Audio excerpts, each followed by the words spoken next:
welcome to the Millbrae 28th, 2020 meeting of the Millbrae City Council. Can we have a roll call, please? Okay, do we have Council Member Lee? Council Member Pappen? Here. Council Member Oliva? Here. Vice Mayor Schneider? Present. Mayor Holliver? Present. Okay. We currently have 4 members of the council present. Okay, and I believe Councilman Lee is on his way. Will be joining us momentarily. So let's begin with the Pledge of Allegiance, please. Wayne has a great graphic of the American flag. Got it right here. Okay, I pledge allegiance to the flag of the United States of America and to the republic for which it stands, one nation, under God, indivisible, with liberty and justice for all. Okay. All right. We have 3 ceremonial presentations this evening, and we are thanking 3 different community groups that have made very generous contributions in the wake of the COVID-19 outbreak. The Millbrae Lions Club has donated 2,000 protective masks to San Mateo County, 380 masks to the city of Millbrae, 720 to Mills Peninsula Hospital, and another 5,000 masks for the Millbrae Community and School District. The Millbrae Cultural Committee has procured a total of 17,000 pieces of N95, KN95 surgical masks, one-time disposable protective masks, 658 personal protective equipment coveralls, 600 bottles of sanitizer, and 1,000 face shields, and they have been delivered to Mills Peninsula Hospital, the Peninsula Healthcare District, City of Millbrae Public Works Department, Millbrae Skilled Care, Peninsula Post-Acute Center, Mission Hospice, Brookside Skilled Care, Magnolia Assisted Living, San Francisco Chinese Hospital, and Mills PTO Rapid Relief Fund. And the Millbrae Community Foundation has made a contribution of $10,000 to the San Mateo County Strong Fund to assist the county's relief efforts to benefit San Mateo County residents, small businesses, and nonprofits. So thank you very much to these 3 very generous organizations. And I think we also will be having, maybe this would be a good time to mention it, City Manager, a face mask giveaway over the weekend, if that has been organized. Yes, Mayor. We do. The city purchased 1,000 masks for elderly population and those that are of means not to obtain masks themselves. So in working with the Lions and other community groups this weekend, starting from 10 to 2 in the library parking lot, we will have a face mask. People can drive up and get a face mask for them and members of their family. That'll be Saturday from 10 to 2. That's both. Okay, great. Millbrae Library. Yeah, glad to hear that. At the Millbrae Library parking lot. So good opportunity now that face coverings are required to enter essential businesses here in San Mateo County. I know they're difficult to find, but come by the library parking lot to pick one up. And thank you to these very generous organizations for their assistance. Looks like we have a comment. Wayne, Councilman Lee. Thank you, Mr. Mayor. Apologize for being late. I just want to thank all the organizations for stepping up. And I know other people have been stepping up as well. A lot of unsung heroes. We really thank you. What you're doing is making a big difference in people's lives. You're helping save lives, believe it or not. I'm not trying to be over dramatic, but it's true. I mean, you're preventing people from, by you staying home and by you, just not going out and causing overload of our health system. You're saving lives. And the nice thing about the MCC is that I understand a lot of people donated money to MCC to buy the material. So it wasn't just MCC. They like to also thank all the donors. And they continue to take money and they've been buying a lot of, able to procure a lot of PPE, personal protection equipment, through their channels. So, and the Lions Club as well, they've used a lot of their own money to provide this mask giveaway this weekend. In fact, I also have to mention that I thank staff for helping the Lions Club make this mask to give away possible. Not only is the city purchase, but they're also giving away 1,000 masks for seniors and those people who can't come down to pick them up. So there's going to also be a senior hour between 10 to 11 o'clock on Saturday and Sunday. It's reserved for seniors. And if you could go to www.millbraylions.club, CLUB, and sign up to for mask if you want some to deliver to your house, or if you want to, or if you just want to pick up. So the more if you can pre-register, that'd be very helpful for everybody. We'll get you on your way quickly, and also we will eliminate any possible exposures. If you have any questions, you can also go to that website, millbraylions.club, and you can get access to information and volunteer as well. And again, sorry, thank you to the sorry, Councilman Lee. Yeah. You mentioned that they're looking for volunteers as well for this weekend. Yeah, so you can volunteer as well. There are many opportunities to. So when you drive up, we'll need volunteers to help assemble. And that's being run by Vice Mayor Schneider on Thursday. So they're assembling bags of masks on Thursday night. What time are you starting, Vice Mayor? We're starting at 1 o'clock on Thursday and hoping to finish with everything by 8 o'clock. Okay. 8 p.m. And then on Saturday, we're looking for volunteers to not only drive and drop off masks, but also to distribute masks at the library. Thank you, Mr. Mayor. Great. Thanks very much. Any other comments from the council on these three commendations? Oh, I just want to say thank you to the chamber, the Community Foundation for their generous donations. Those donations also come from the local residents who support the Community Foundation's work in making Millbrae a better place. Thank you all donors, and thank you to the Community Foundation. Mayor, if I could just a couple Yes. points of clarification. It is thousands of masks. They're going to be bundled into sets of 3 for seniors or sets of 6 for families. We do not anticipate that we have enough for the entire city. This is the first of trying to do this. It would be very helpful if you could give us a heads up, both, I think it's on the city website as well as the millbray.club website. So we know you're coming. We don't want people to get discouraged. This is our first kind of mass distribution. Please bear with us and we will get to you. I know that the city has been collecting a list of seniors, and Millbrae Education Foundation has been collecting a list of families in need. So they were our starting points. Okay, great. And I believe we also did receive a speaker public communication through the email Yes. channel on this item. Yes, we do have 2 items of public communication for this item on the agenda. If you'd like, I'll go ahead and start reading those. Sure. Okay. Yeah. The first one is from Chuyu Ming Lo. Hello, council members of Millbrae. Please receive my comments on your agenda below. Item number 1. I'm in very strong opposition to the council issuing a commendation award to the so-called Millbrae Cultural Committee. I have independently looked into the activities of this organization, and it is clear that their leaders' motives are dishonest and corrupt. The leadership of Millbrae Culture Committee is for the most part the exact same as the leadership of the group Better Millbrae, including notorious individuals like Alan Wong, Anders and Margaret Fung, Alice Kwang, and Baron Soon. The individuals leading both the Millbrae Culture Committee and Better Millbrae are disreputable, deceitful, and shady. Both organizations are clearly a front for the selfish business interests of their leaders, and no amount of good deeds on social media and chat rooms will distract me from calling a spade a spade.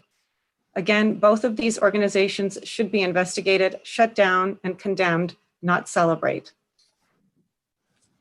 The second comment came from Margaret Ing, and she sent an email saying, Millbrae Culture Committee MCC board members would like you to read the statements in the attached file as a public comments.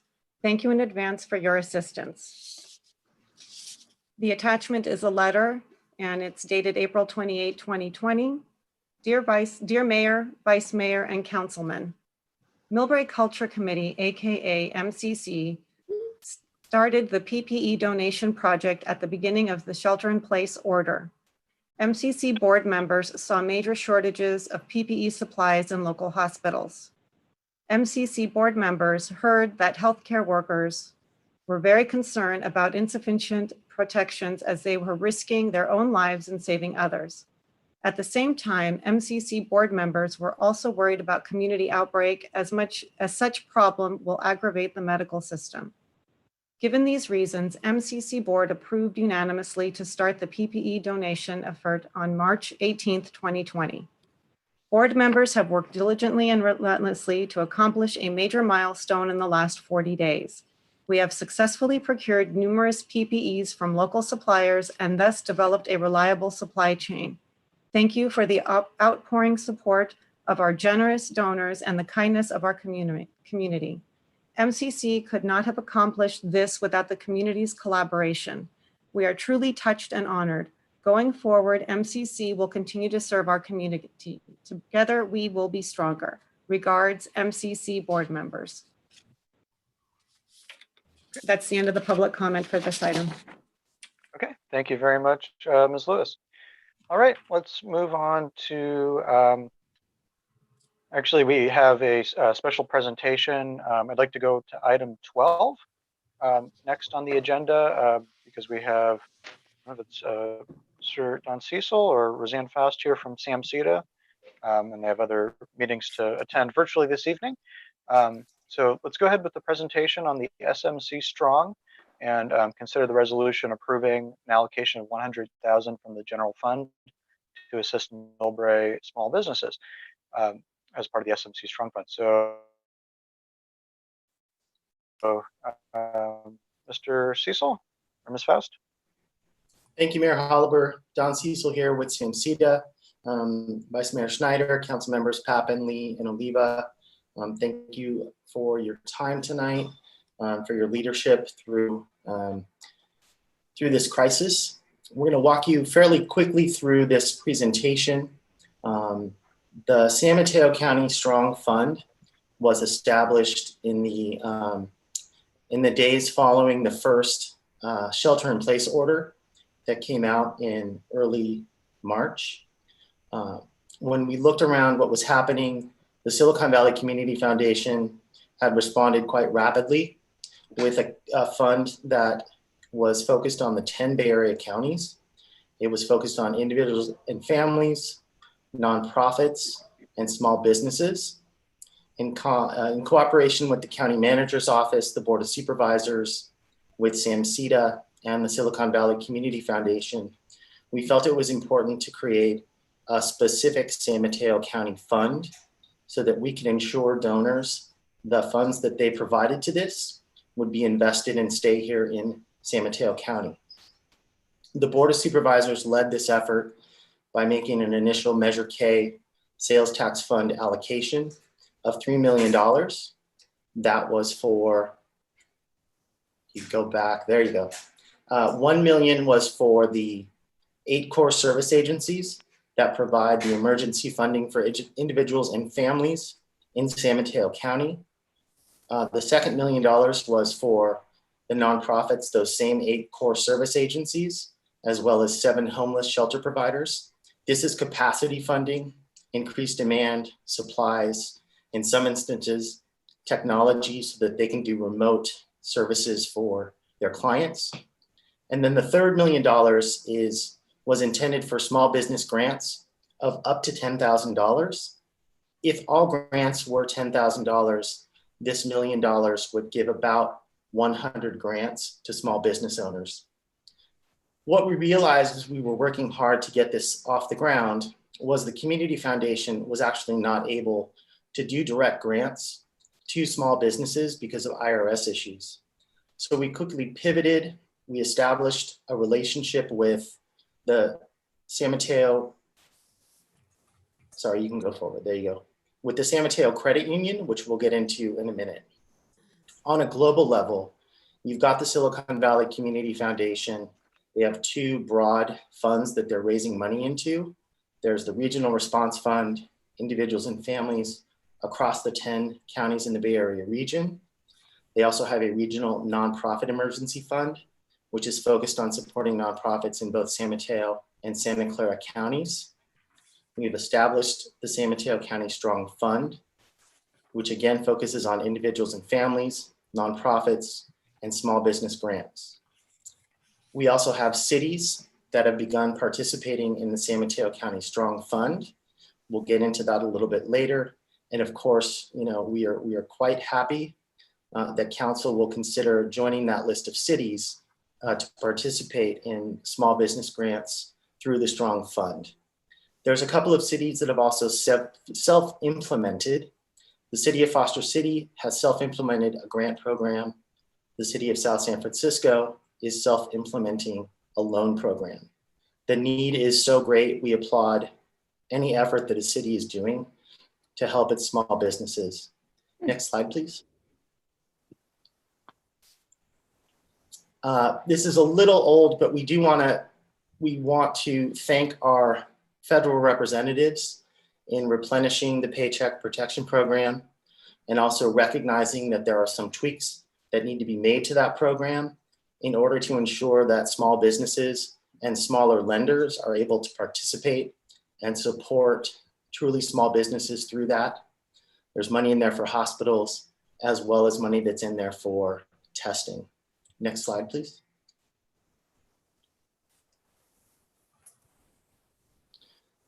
Today, and I can't actually give you an update about how this went, and I hope it's going as well as it was promised to, and we hope it will.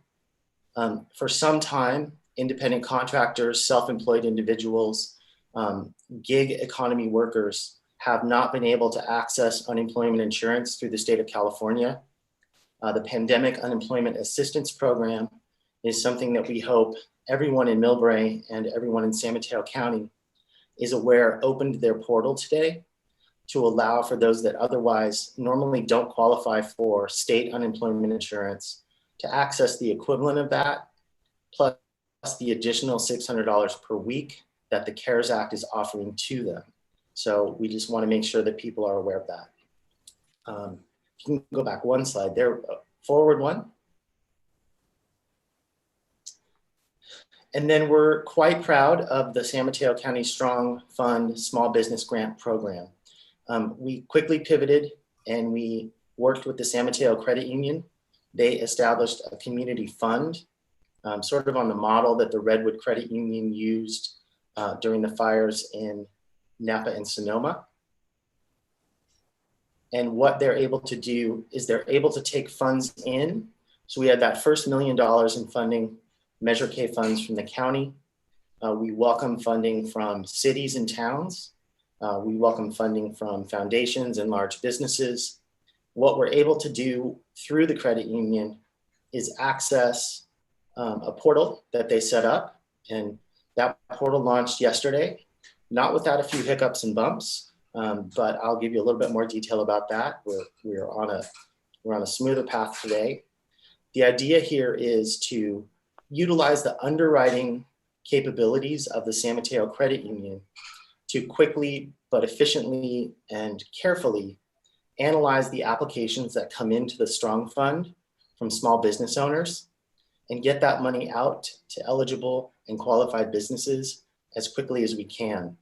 Regarding yesterday's launch, we had planned for an unprecedented interest in this program. And despite that planning, that unprecedented interest even exceeded what we thought unprecedented would look like.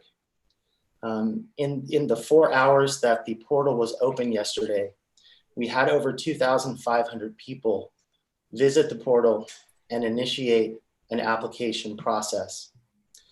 As of just a little while ago, we've had over 1,000 applications completed and submitted. And what we've spent today doing is ensuring that we contact anyone who initiated that process yesterday, providing them technical support, ensuring that they know how to access, how to complete, how to upload.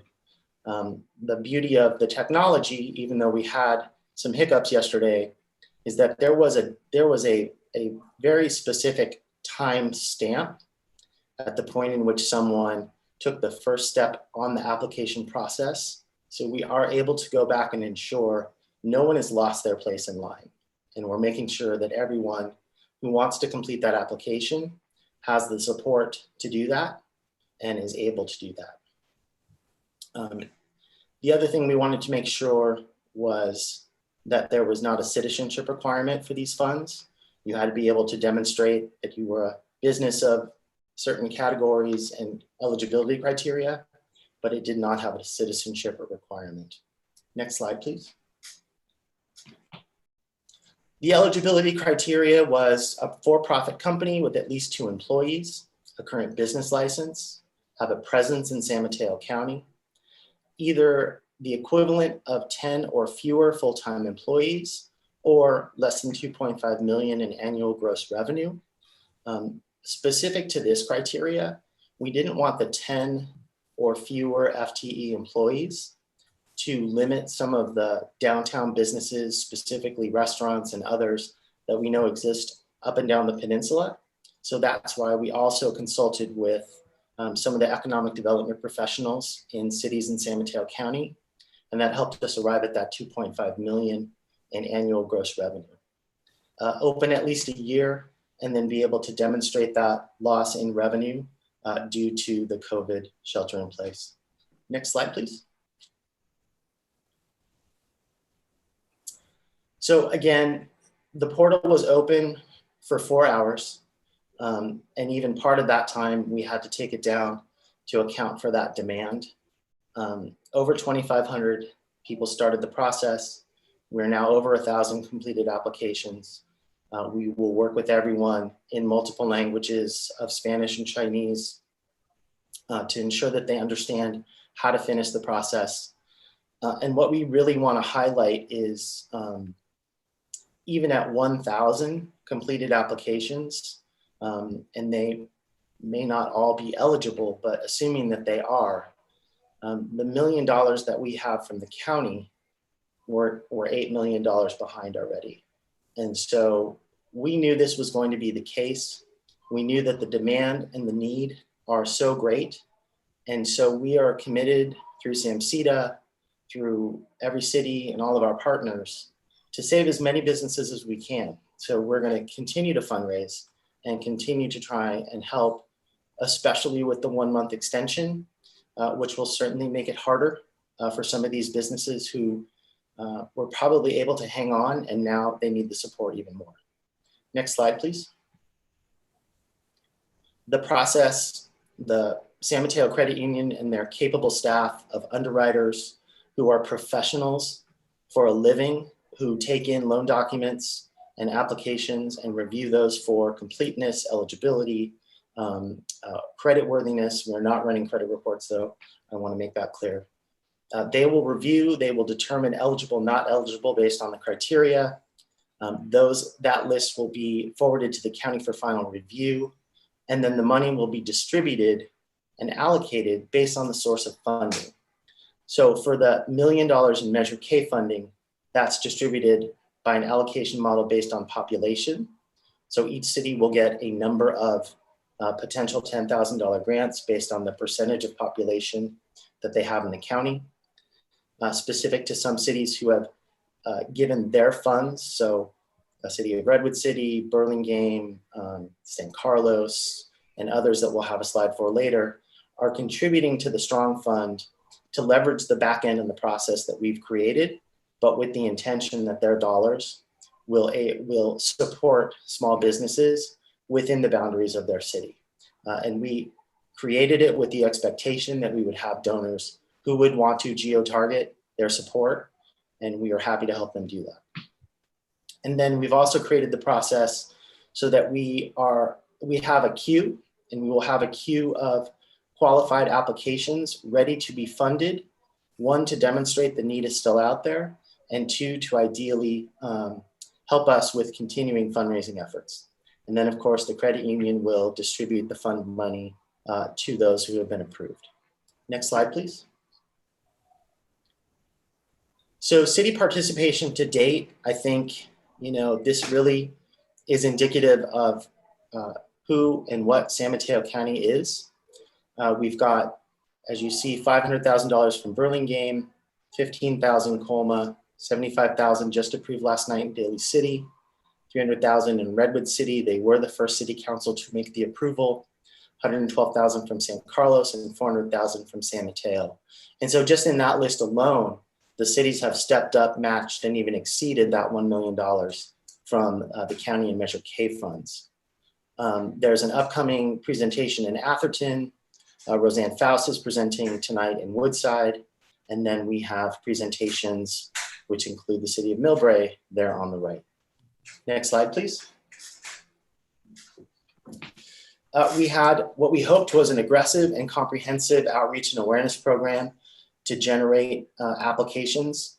I'm cautiously optimistic we will be able to say, based on having over 2,500 people apply in less than a 4-hour period of time, that we at least got the word out. And so we're proud and thankful for the partnership that we've had from the city of Millbrae, every other city, the Millbrae Chamber of Commerce, and folks up and down the peninsula who've helped us get the word out.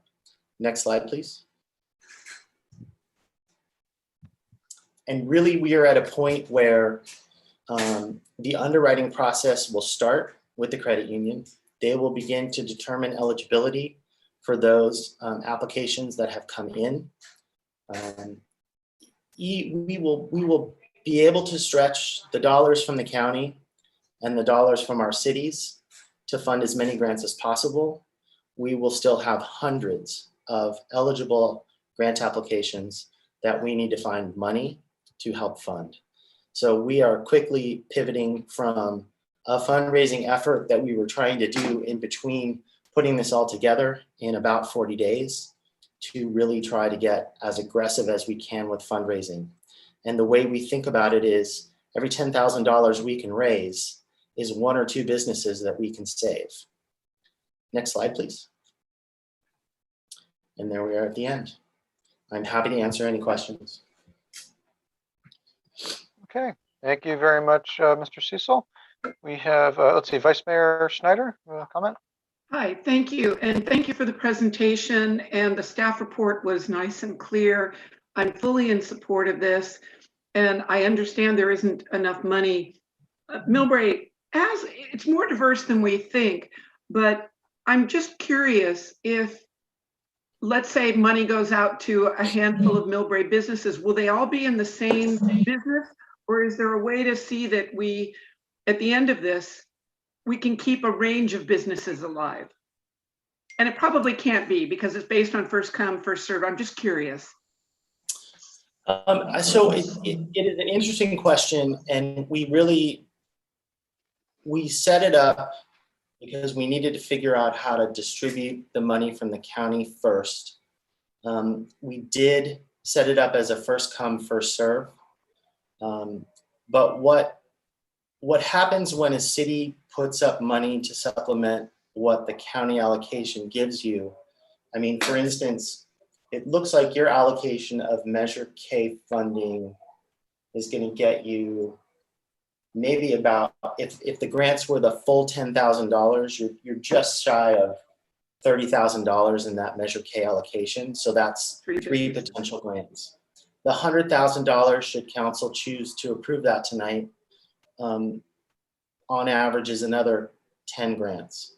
And so I also want to caution the underwriting team at the credit union is doing an analysis of the documents that are provided. So not every business will have 2 months worth of operating expenses that equal $10,000. That's our maximum. Some businesses will be 3,500. So, we can squeeze might almost get more than 13 out of that. Yeah. We will certainly take away some lessons learned from the process so far, not just from an IT standpoint, but the extension of the new 30 days is a public health decision, and we support that 100%. But we will see what impact that has on our small business community. And, it'll be one of the things we look at moving forward. What I hope for is I hope for a situation where we have another $1 million to give out countywide or in some way, shape, or form. And we are able to go back to our city partners or to at least give thought to, what have we learned and how might that impact this process, right? I know there's been considerable conversation about childcare centers, and I know that's a passionate issue for some people. At this point, we've decided not to prioritize one category of business over another, but trying to get the word out and have a level playing field that says, we're going to open that gate at 12 o'clock and please be ready to go through it.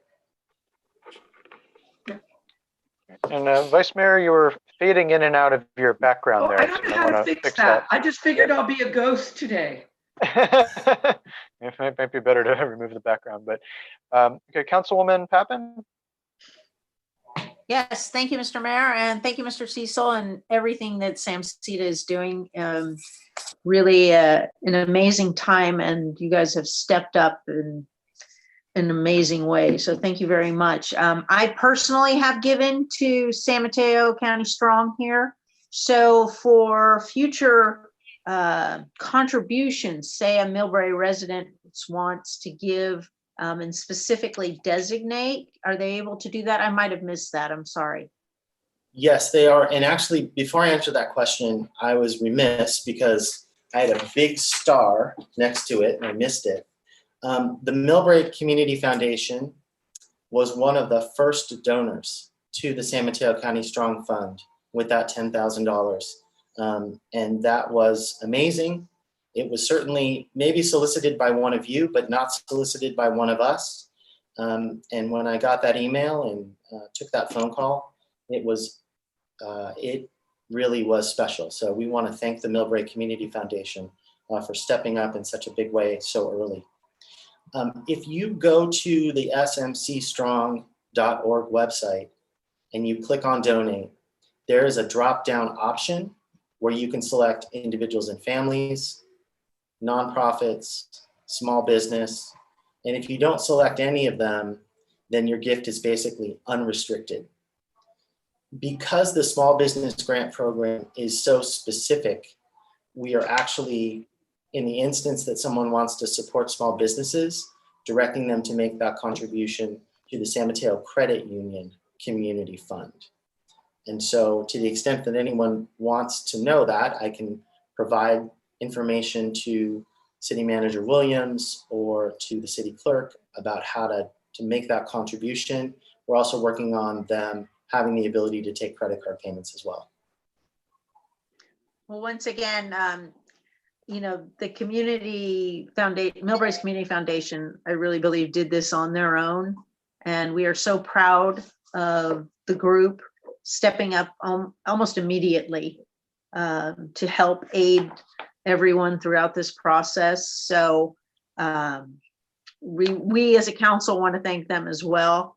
And we have a lot of residents who have stepped up and we're very proud of that. And tonight we're going to do our best as a city to help. We've been really negatively impacted budgetarily speaking, but we've seen the city come together in just a beautiful way. And so we're trying to carry that as far as we can and bring people together, and recovery is going to be so key as we move forward here. And we are all committed to the economic recovery of our city overall and everyone who works and lives here. So thank you so much again for your help. And I want to emphasize to anybody watching out there that you can personally give too. If you are still working, you have the benefit of that.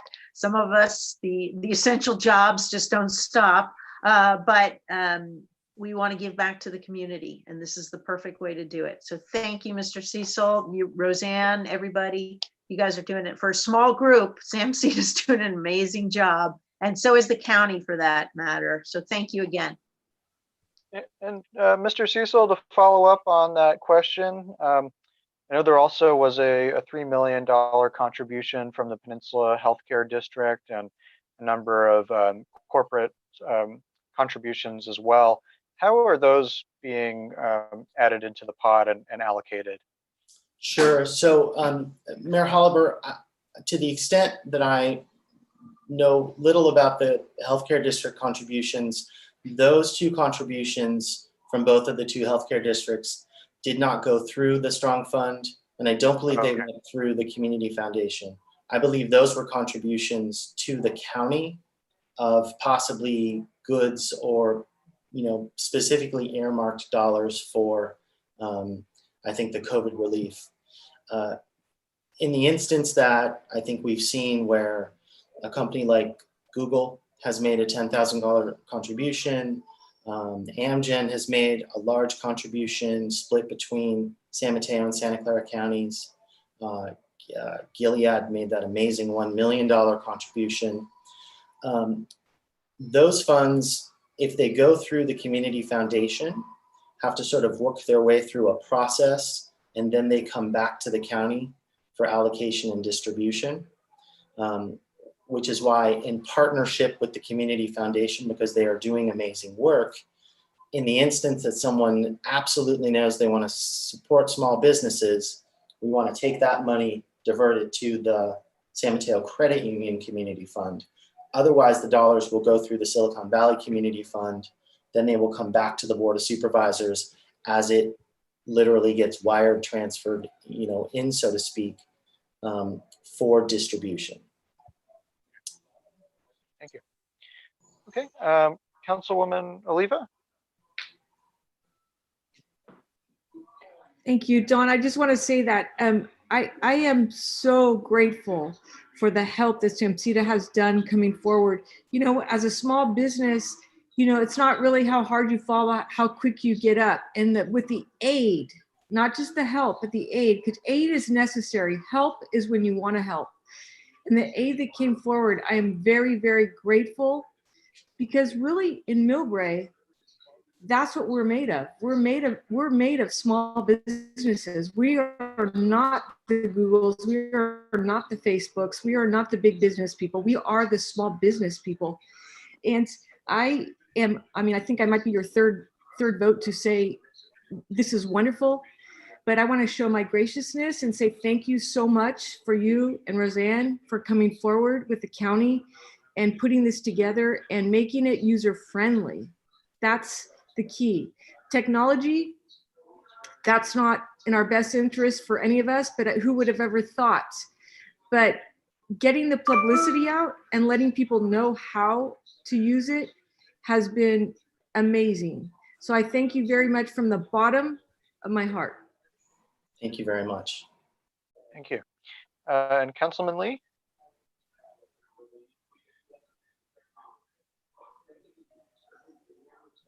Those double mute buttons. Councilman Lee?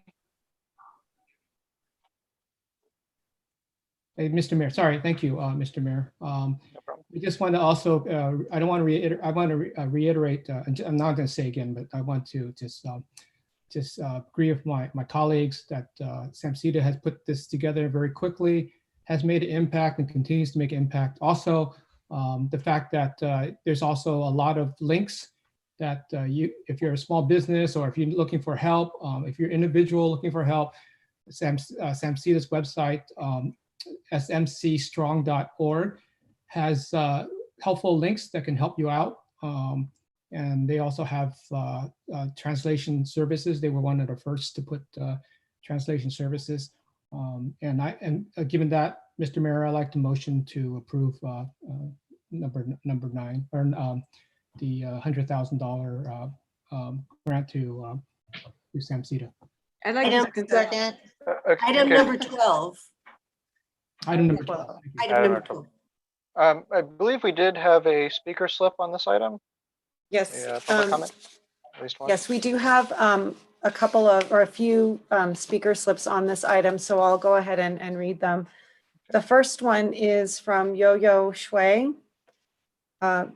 Council, before considering this agenda item, the council should first receive item 13, which is the report on the COVID-19's fiscal impact to Millbrae's general fund.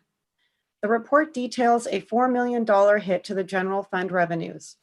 I believe there should be more thought and caution put into spending $100,000 that the city might not be able to afford to spend right now. The online application for San Mateo County Strong's 10,000 grant program opened yesterday at noon, and the portal was riddled with errors and glitches that locked many users out for over an hour.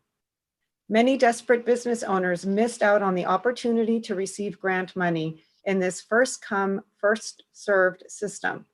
The entire process was a disaster in and of itself, and the donors should wait to contribute a penny more to this program until technical errors are fully resolved to ensure fair accessibility to funds for all who are interested.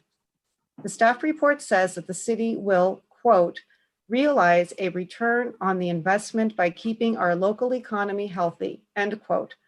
But 10 grants of 10,000 will not go far to bolster Millbrae's economy as a whole. I would consider changing the donation to a city-run grant lottery open to Millbrae businesses that meet SAMCITA's existing criteria for 100 grants of 1,000 each. The Millbrae small businesses need help and they need it now, but helping less than a dozen businesses in an untargeted way will be ineffective. The next comment is, there were two comments submitted by Marge Colapietro. The first comment is, Honorable Mayor and Council members, I request that item 13 be switched with item 12. It seems logical that the public would like to hear a council discussion regarding fiscal impacts on our city budget prior to council approving a resolution to allocate $100,000 from the city general fund for the purpose of contributing to the San Mateo County Strong Fund for small businesses. It makes sense to hear effects on the budget. It makes sense to first hear effects on our budget. I understand that there will be a SAMCITA presentation and presenters may wish to leave right afterwards. If time is an issue, perhaps mayor or city clerk can text the presenter after the decision is made. It's not like you're going to hand them a check this evening. I'm very concerned about the financial attachments 1 and 2 that accompany item 13. The council discussion will further strengthen the issue of transparency. I'm not advocating we not contribute to the fund. It needs to be fair and balanced. The public needs to know due diligence was given. We all need and want our wonderful small businesses to have opportunities to use every tool provided so that they can be successful. Thank you for your consideration. Marge Colapietro, Mayor Emeritus, City of Millbrae. The final comment is again from Marge Colapietro. Honorable Mayor and Council members, please note the subject and recommendation page 1 of staff report number 6455. Then read the council action bottom of page 2 of report. I am pleased to read that an alternative to your action is to direct staff to further research the fiscal impacts and return item to council at its next meeting. That is my strong recommendation to council. I believe it is important for our residents and businesses to know, number 1, has the city prepared a report of approximately the number of small businesses that may be eligible for funding? If so, what is the number? Number 2, what is Millbrae's share of the funds channeled thus far from our federal and state agencies to San Mateo County? Number 3, at what point will the earmarked funds be given to Millbrae? Number 4, how much money has been donated to SMC Strong Fund for small businesses, specifically earmarked for Millbrae? Number 5, Mayor, please again state how the public may contribute to the fund and please place the information on city website, MCTV, and all social networks. I am not advocating we not contribute to the fund. This falls under transparency. Thank you for your consideration. Marge Colapietro, Mayor Emeritus, City of Millbrae. And that ends the public comment for this item. Okay, thank you, Ms. Lewis. In regards to the public comments, could maybe the city manager give a brief comment about the fiscal impact for this item? Certainly, Mayor, members of the City Council, Tom Williams, City Manager. Certainly understand the concern of where we are in the economy, but we have studied our budget, and as been stated previously, it's going to be a rocky road here, in the next several months in the short term. All indications are that midterm and long term, the economy will be turning around. We have recommended $100,000 into the San Mateo Strong Fund, earmarked specifically for Millbrae businesses.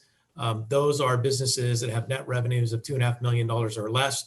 There's a series of qualifying, variables to first and foremost qualify for the application and the funding. I do strongly believe, that this contribution to our business community is well thought out. I do think it will be a significant return on our investment in the future. And we, at this point in time, have to do everything we can to help our small businesses and our local people stay employed.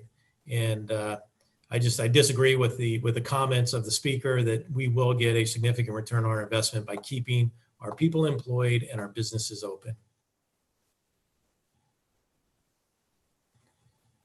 So I hope that answers the question. Yes, I do feel strongly. We would not be recommending this $100,000. Trust me, I wish it could be $1 million like Burlingame, but this is what we can afford. It is stretching the rubber band, but I do believe that we can do this. I do believe we can do it with confidence. Yeah, thank you, Mr. Williams. Yeah, I agree that obviously it's going to be a tough road ahead with our budget, and we're going to have to do quite a bit of belt tightening and looking at additional revenue sources, economic development in Millbrae. I don't think this 100,000 is what's going to break us. If anything, it will help keep these businesses afloat. And the last thing we need is 10 additional empty storefronts downtown. So I am in support of this, and I think it is best to do it through SAMCTA and the San Mateo County Strong Fund, as opposed to trying to operate our own program here with our limited staff resources. Okay, looks like we have a couple more hands up here. Vice Mayor Schneider. Great, thank you. Mr. Cecil, the first speaker owns a wonderful restaurant. It's one of our restaurants on Broadway, and is actually one of the ones that actually draws people to Millbrae because it's on the Bib Gourmand list. I think the problem with the requirements right now with the Brown Act is that our public have to provide their comments before they get to hear the speaker's the issue's presentation. So I hope Mr. Shui is listening, that SAMCTA and SMC Strong have already apologized for the problems with the website. I think it would be the first time a website goes up, you can anticipate that problems are going to happen. SAMCTA wrote a really lovely apology email today. I'm happy to send it out to people. So I hear what you're saying, Mr. Shui, but I think that SAMCTA is going to do a good job. I think San Mateo Community Bank, if I got their name correct, I think that they're well equipped for this.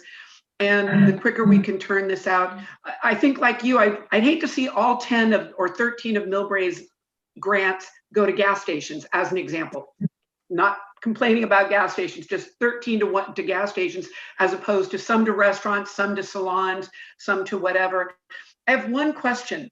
We were just about ready to redo the TV room from Living Spaces, and Living Spaces has been shut down. In our minds, or in my mind, I tend to think of it as a big company. And after the big companies ended up turning back their federal grants, would a company like Living Spaces qualify? And if not, Living Spaces, if you're paying attention, Mom and I are going to go spend money with you as soon as your doors are open. Sure. Thank you, Vice Mayor. I'm familiar with Living Spaces, having shopped there to support the sales tax base of the city of Millbrae. We thank you. I'm not familiar with the store. I would have to guess by the size of the store, it's going to have more than 10 full-time equivalent employees. Okay. And hopefully more than $2.5 million in annual gross revenue for you. We looked at, and admittedly, everyone is running at a breakneck pace to try and meet the demand that basically came overnight with the shelter-in-place order. So we looked at what was going on around us. We looked at what the city and county of San Francisco was doing with their emergency small business grants. We looked at Silicon Valley, the city of San Diego, the city of Seattle. And so we tried to craft a small business criteria that was either based on the number of full-time equivalent employees, 10 or less, or to allow for that 2.5 million in gross revenue. And part of that came from consulting with some of the economic development directors in cities in the county on, and literally we said, when you think about your downtown businesses, and we know that a restaurant, for instance, may have more than 10 FTE employees, but what would be that gross revenue limit that you would still think of them as a small business? And there was we tried our best to not pull things out of thin air, and I don't think we did any of that. And we tried to look at what was going on around us and consult with economic development folks and others in the county. And then I do want to recognize and respect the concern that was raised in that public comment. What we have made sure to do is, one, apologize and be transparent about the issues with the portal yesterday. And we have also been assured by the software engineers and the folks at the credit union and all of us at the county and SAMCETA, if someone happened to log on to that portal at 12:05 and they got kicked out for some reason, either because it was taken down or it crashed, that person has had the ability ever since then to go back in and complete their application and retain the place that they were in that line when they first logged in at 12:05 p.m. Thank you. Okay. See a couple more comments. Councilwoman Pappen?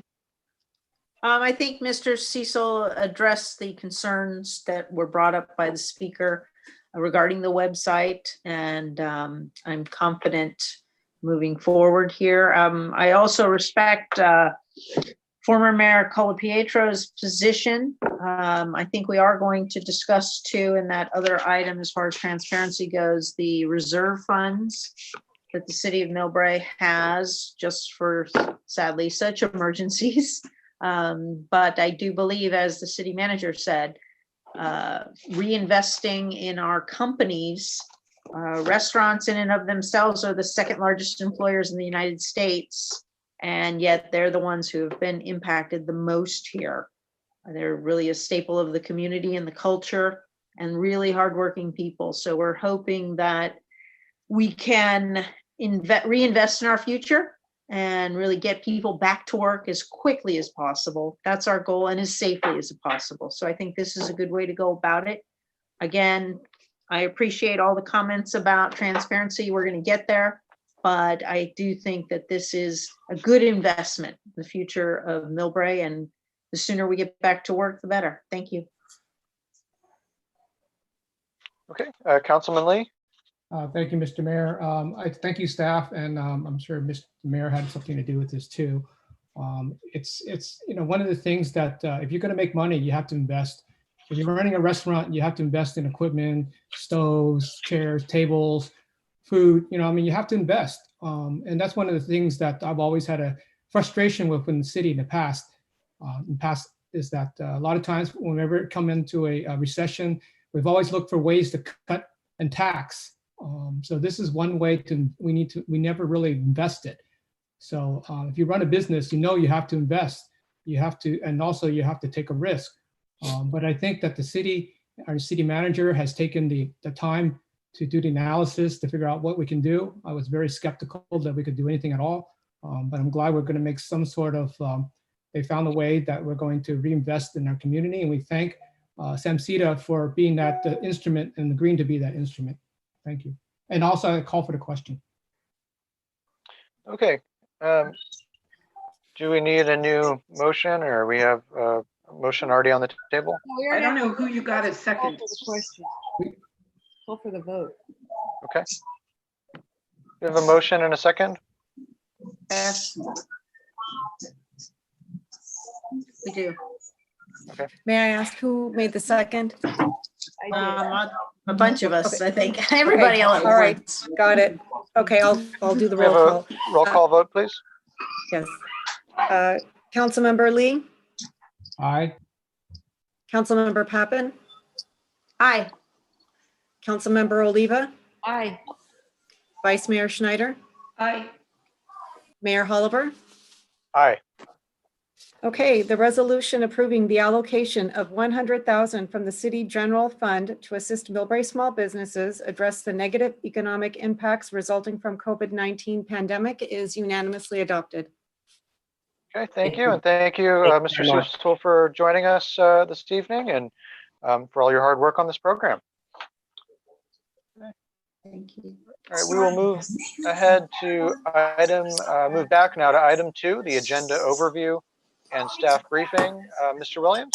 Yes, thank you, Mayor, members of the City Council. Again, Tom Williams, City Manager. For the remaining items on the agenda, we have item number 2, which is the calendar of events for information. Sorry, we have some noise in the background. Can you mute, please? Thank you. And reports of bills and claims. Then we have the approval of the meeting minutes for the regular meeting of April 14th, 2020. We have oral reports from city committees and commission chairs, which this evening we have none. Then we move to public communication, and that's anyone from the public can comment on anything not on the agenda, and they're limited to 3 minutes. Then we move to the consent calendar. We have 4 items on the consent calendar, starting with item number 5, which is a resolution approving a revised summary of management benefits effective August 1st, 2019. This is to satisfy a requirement of the government code and the California Code of Regulations. This is an action item. Item number 6 is a resolution awarding an audit contract to Badwadi and Associates for professional auditing services. Item number 7 on the consent calendar is to waive the second reading and adopt an ordinance adding a new chapter 5.130 to the City of Millbrae Municipal Code entitled Safe Gun Storage for Firearms. There is one change, minor change in that, and if you recall, that is the effective date when the ordinance goes into effect. And the only change is the ordinance will be effective January 1st of 2021. That gives us enough time to inform the community and educate the community.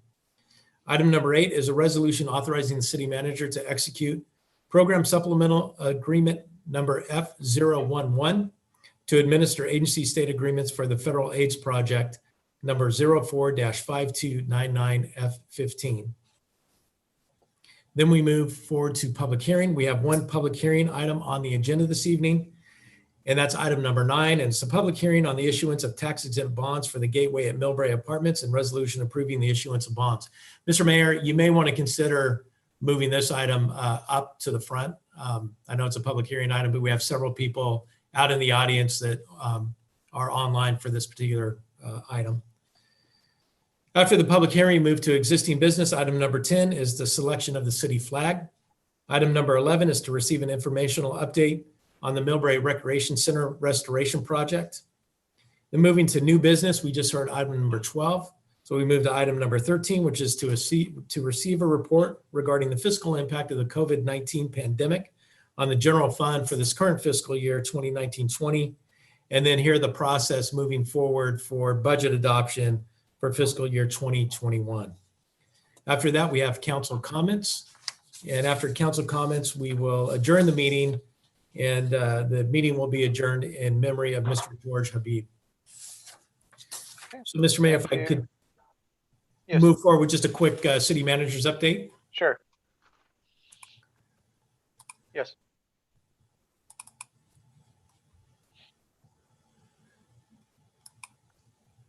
Okay, so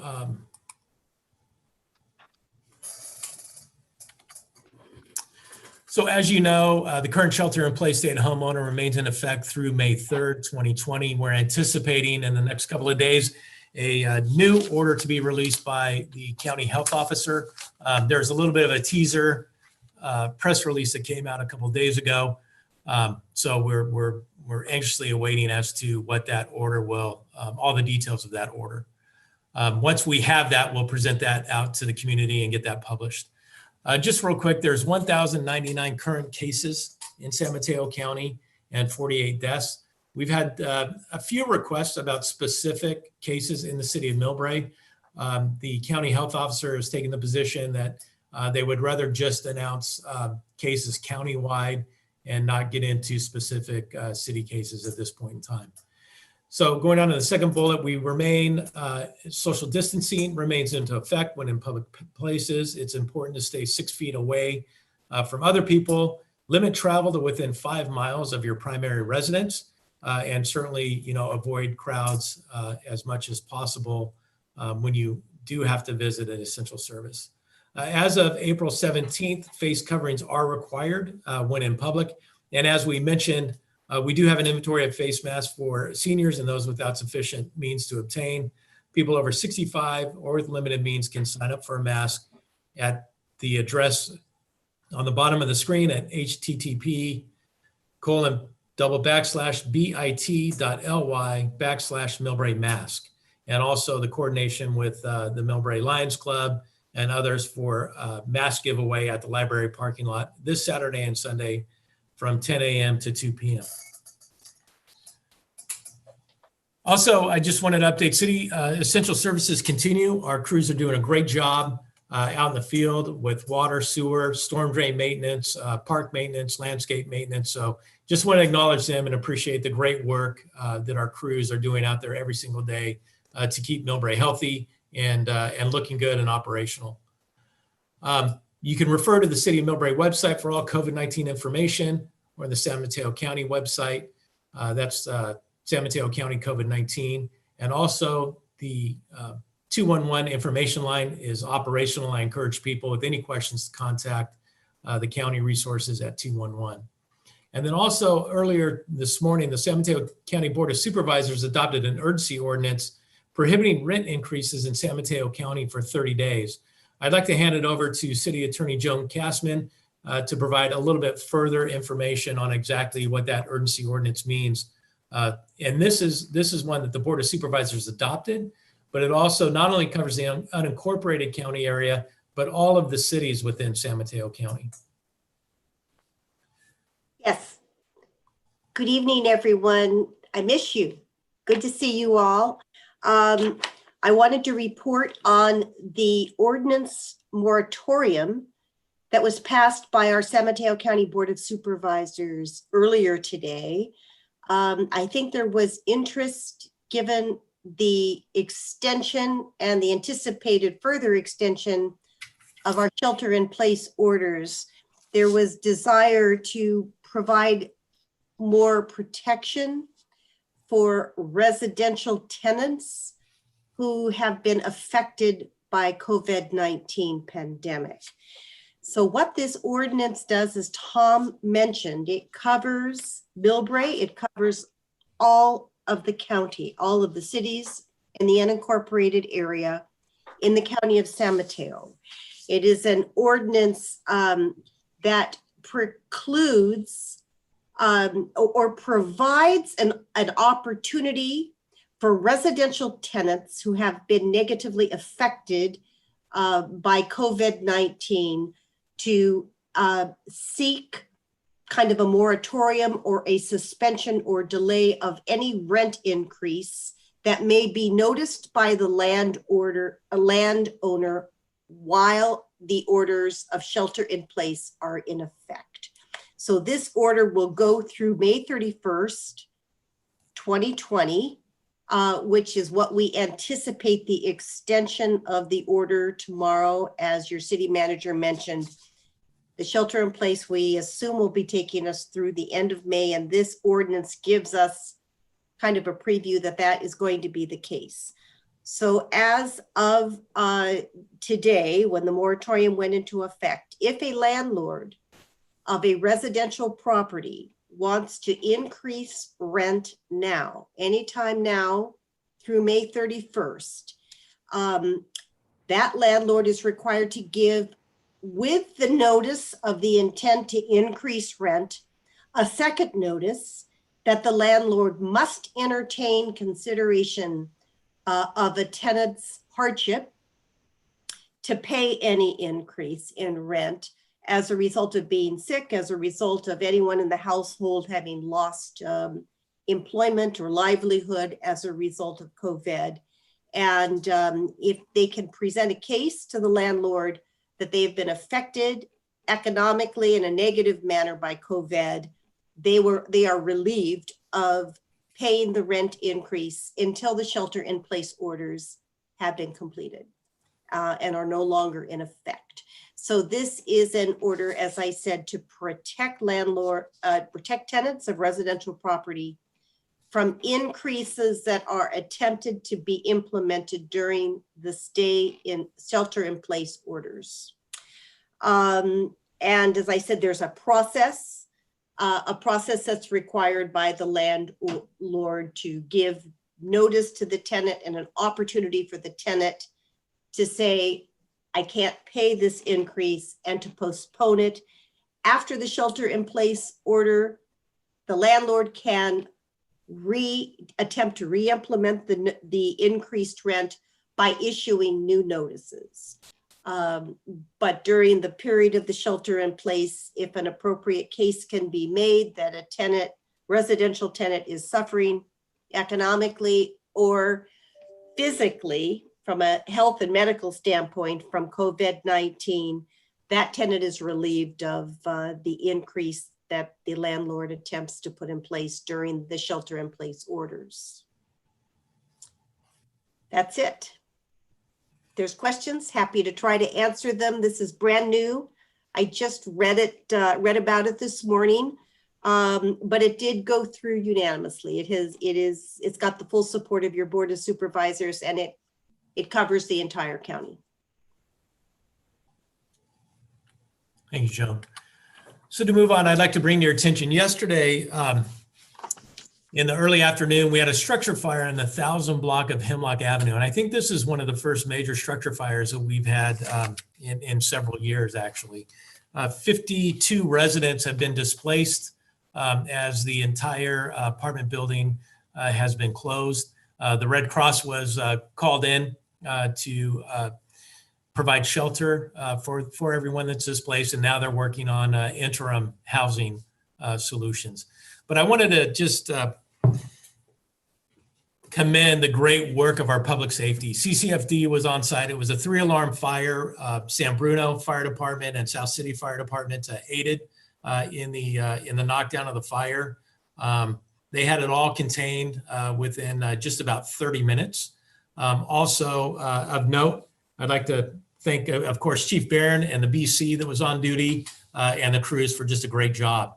And also the gentleman on the right, that is Deputy Edgar Manila from the Sheriff's Office.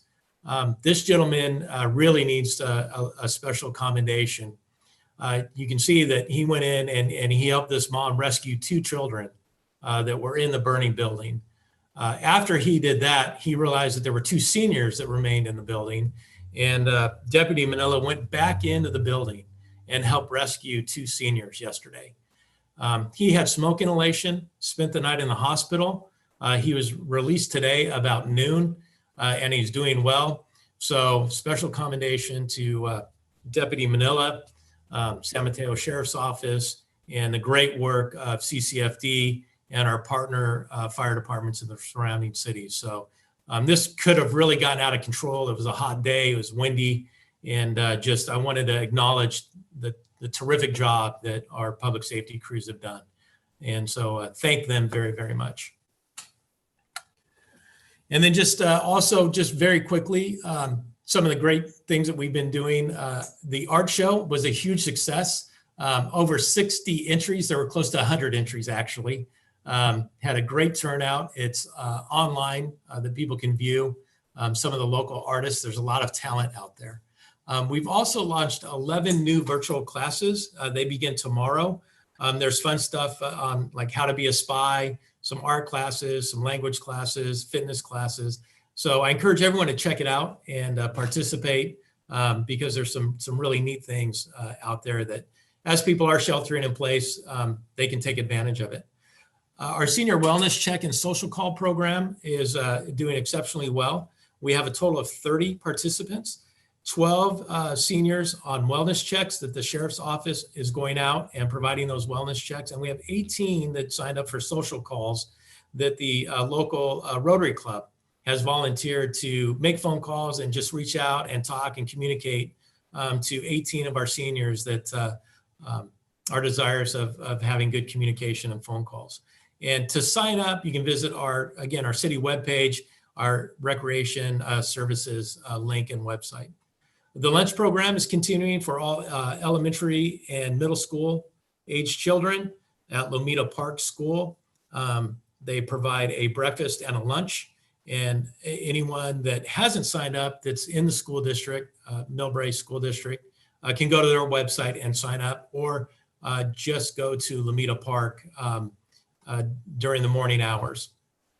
And then also for anyone that needs food delivery, this is part of what the county does. I think one of the questions was how much, revenue have we received back? And this is one of those things that's, you get tangibles and intangibles, but this is a countywide program that anyone that needs food delivery can contact this number at 650-779-9357 and sign up for a food delivery program.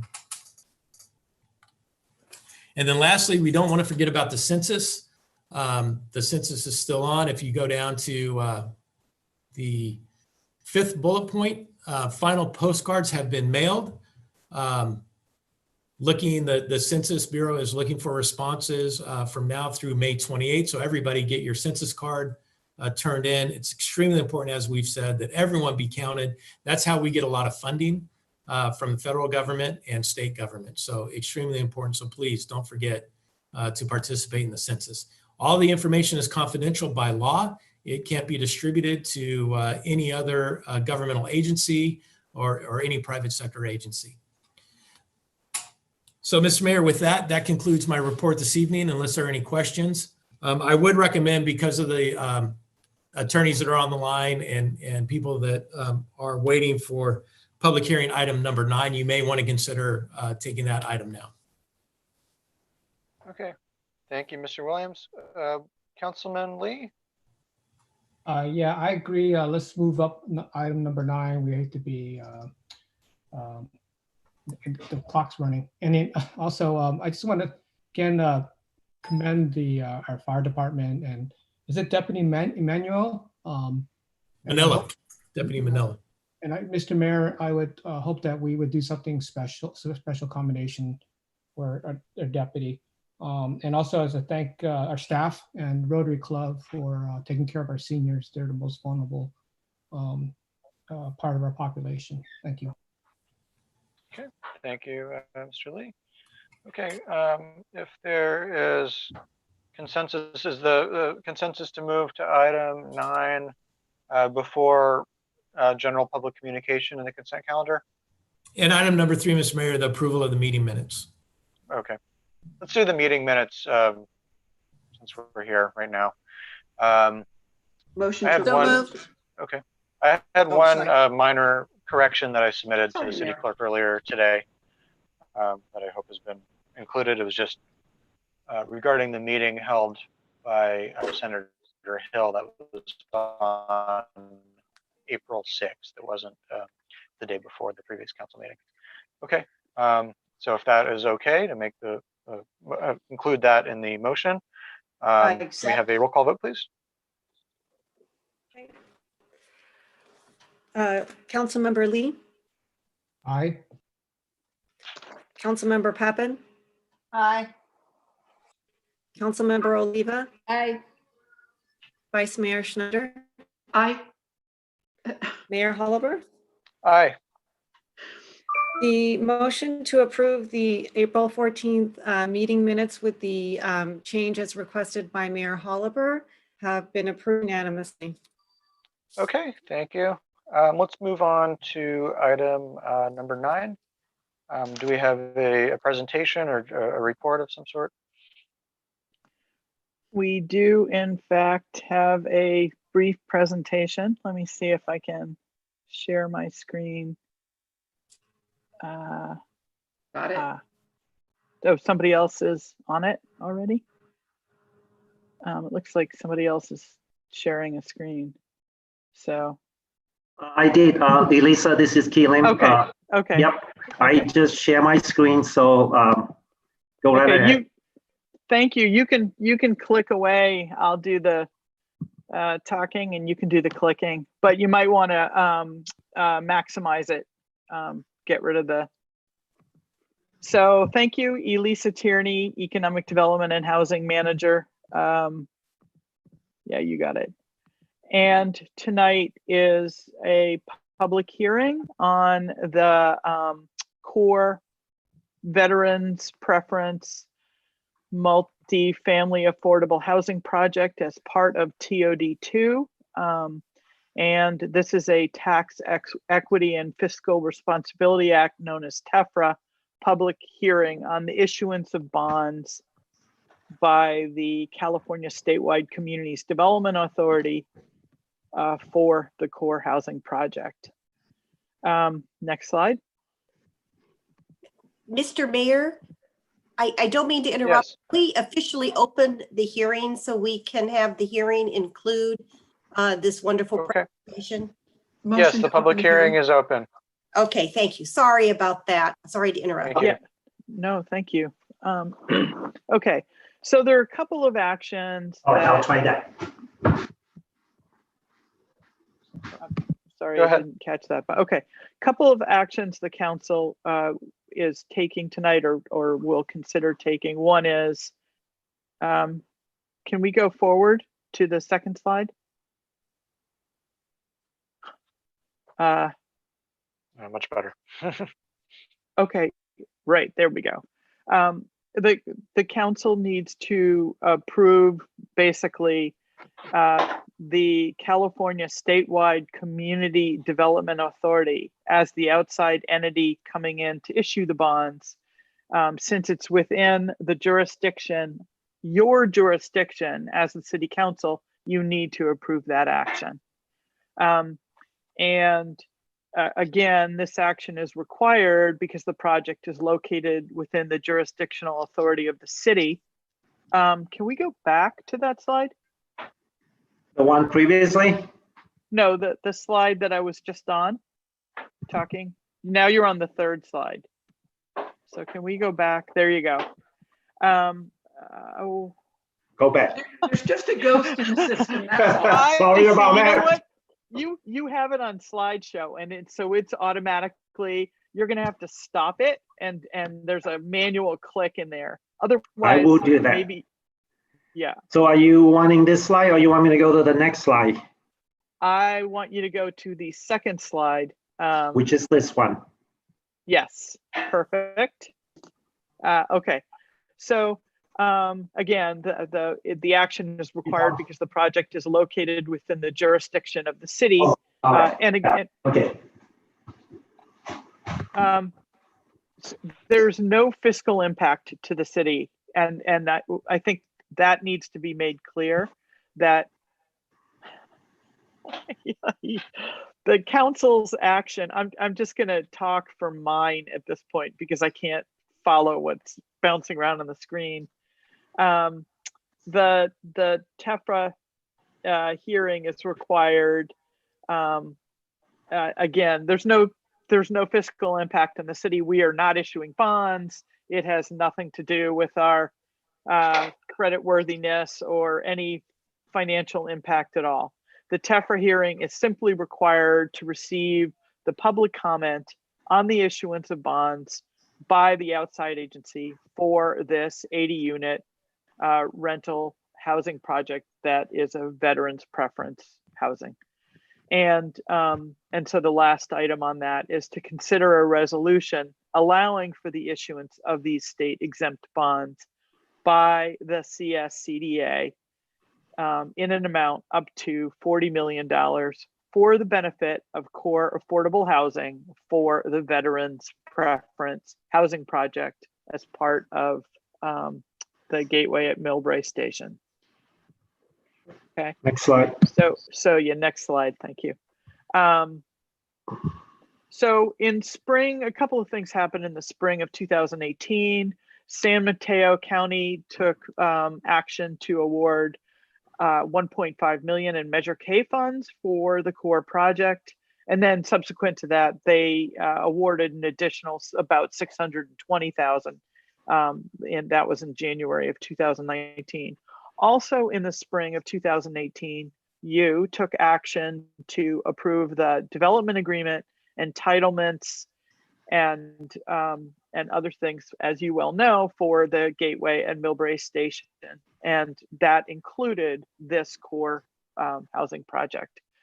In January of 2019, you approved the submittal of a grant application to the Affordable Housing Sustainable Communities, known as ASIC program, for a little bit over 18 million. And that was for mainly to fund the core affordable housing project, but some of it, as you know, went to or is planned to go to the infrastructure, pedestrian, and bike improvements in the vicinity of the project. The state awarded that 18+ million in June of 2019, and it's worth noting we were the first ASIC program funded in San Mateo County and the highest scoring transit-oriented development project in its category. So currently tonight's action is core via the California Statewide Community Development Authority is seeking the 40 million in tax exempt bond financing to fund the balance, to fund the remaining development costs. Next slide. So the project description, very briefly, is 80 units of affordable rental housing with the veterans preference. 16 units are restricted to the extremely low income households. Those are known as the ELI category. And that is not too common to see in projects. It's quite laudable. The 24 units, in addition to those 16 units, will be set aside as very low, and then 39 units will be low income. And 1 unit on site is unrestricted, but because it needs to be the on-site manager and somebody who can help the residents go through processes and the various services that they provide. So, and then the project includes the community room, bike room. It will be LEED certified. It can have outdoor seating, barbecue area. And the point is to create a sense of community for the residents. Next slide. So again, the legal requirements of the public hearing: before the issuance of the bonds by an outside agency within the local jurisdiction, TEFRA and the IRS code require a noticed public hearing, an opportunity for public comment before the issuance of the bonds. And pursuant to that requirement, a public notice was published in San Mateo Daily Journal on April 15th, 2020. And the TEFRA and the IRS code also require approval in the form of a resolution by the City Council as the governmental unit having jurisdiction over the area in which the facility financed by such bonds is to be located. Next slide. So tonight, staff is recommending you conduct the public hearing on the issuance of the tax exempt bonds for the core affordable housing rental housing project with a veteran's preference, and subsequently consider a resolution approving the issuance of bonds up to the $40 million amount for the project. And the reason the resolution is asterisked on the slide is because there were some last minute changes to include some veterans preference language in the resolution. And my understanding is our city clerk has that available. Okay, next slide. I think that's it.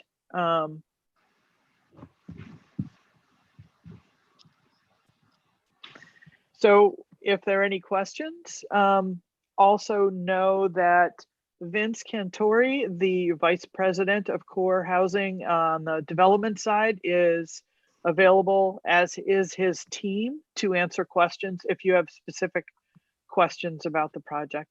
Thank you. That concludes the presentation. Okay, thank you very much, Ms. Tierney. Councilman Lee?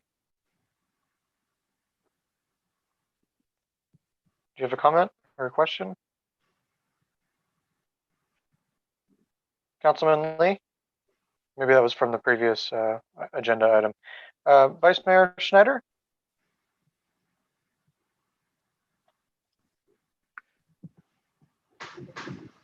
Unmute yourself, Anne. Did. There you go. There we go. No, I'm sorry. Thank you, Lisa, for the presentation, and thank you for explaining that a core representative is in the audience. I just want to say congratulations on being the highest score from the Affordable Housing and Sustainable Community Program. That's a really good, to me, that means you not only can write a good bill, but you've got a good program, and I can't wait till we get your project going. So I'm fully in support of this. Let's go. Okay. You're actually, I should say Councilwoman- this more with all the doom and gloom economic news, and this is more for the people of Millbrae. The one thing that gives me hope of a recovering economy is the fact that we've got some big projects going. I went to check out the building that was burned today, but also saw the new building on Hermosa. So I'm really happy that we do have some projects breaking ground, building walls, and getting ready for people. So I'm really pleased. Okay, thank you. Councilwoman Pappen? I'd like to hear the public comments before we go on, please. Okay, let's go through council comments first and then hear the public comments.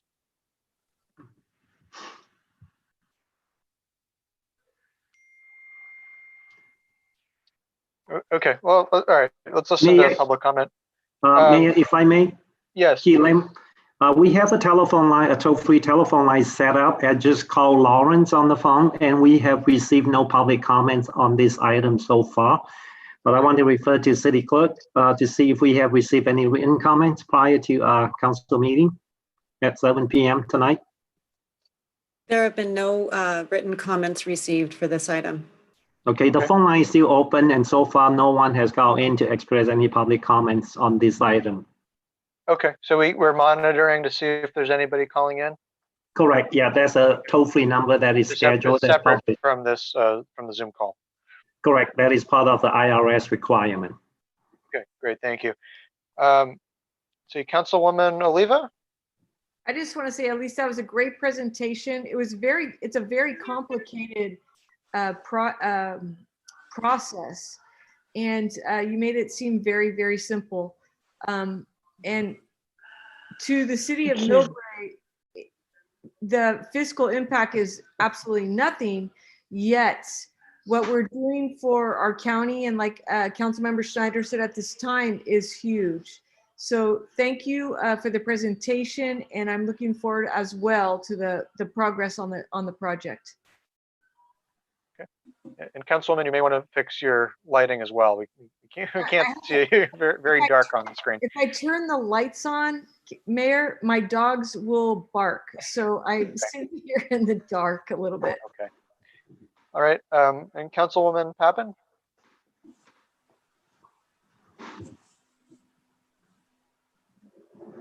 Any additional comments?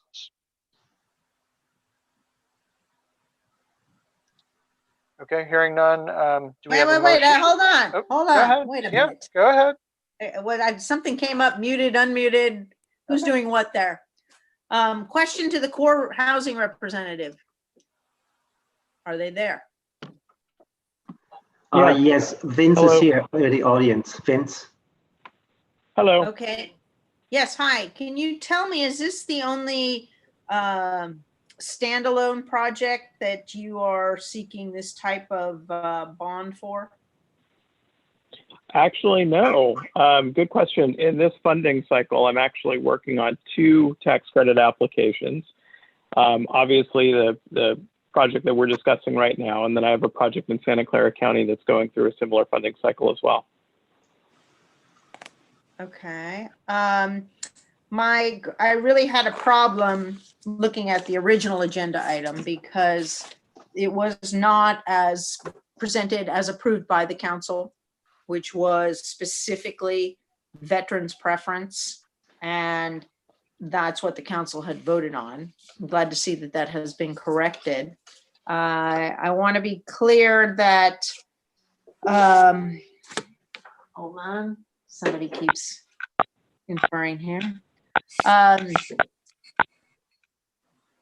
not me. Ms. Schneider, or Vice Mayor Schneider, you still on? I am. Oh, I know, but Go ahead. okay. Yeah, the fact that this is standalone has been a concern of mine, but we've fixed the resolution here. I do want to be clear that nothing has been formally approved. We still have a precondition as far as the parking plan goes. So I know people were presenting that this will send us into the building permit area, but we're not there yet. We still have a long way to go as far as that. So that was my concern. I'm glad to see that the resolution was fixed. It is not fixed on the website. We did get a special email on that. So if we could get that clarified, if we're going to make a representation to the state of California, we should be very clear that it was veterans preference and that it goes up just as that is written, please. Thank you. Thank you for noting that and for making that correction to the resolution. Okay, is there a motion to close the public hearing? Motion.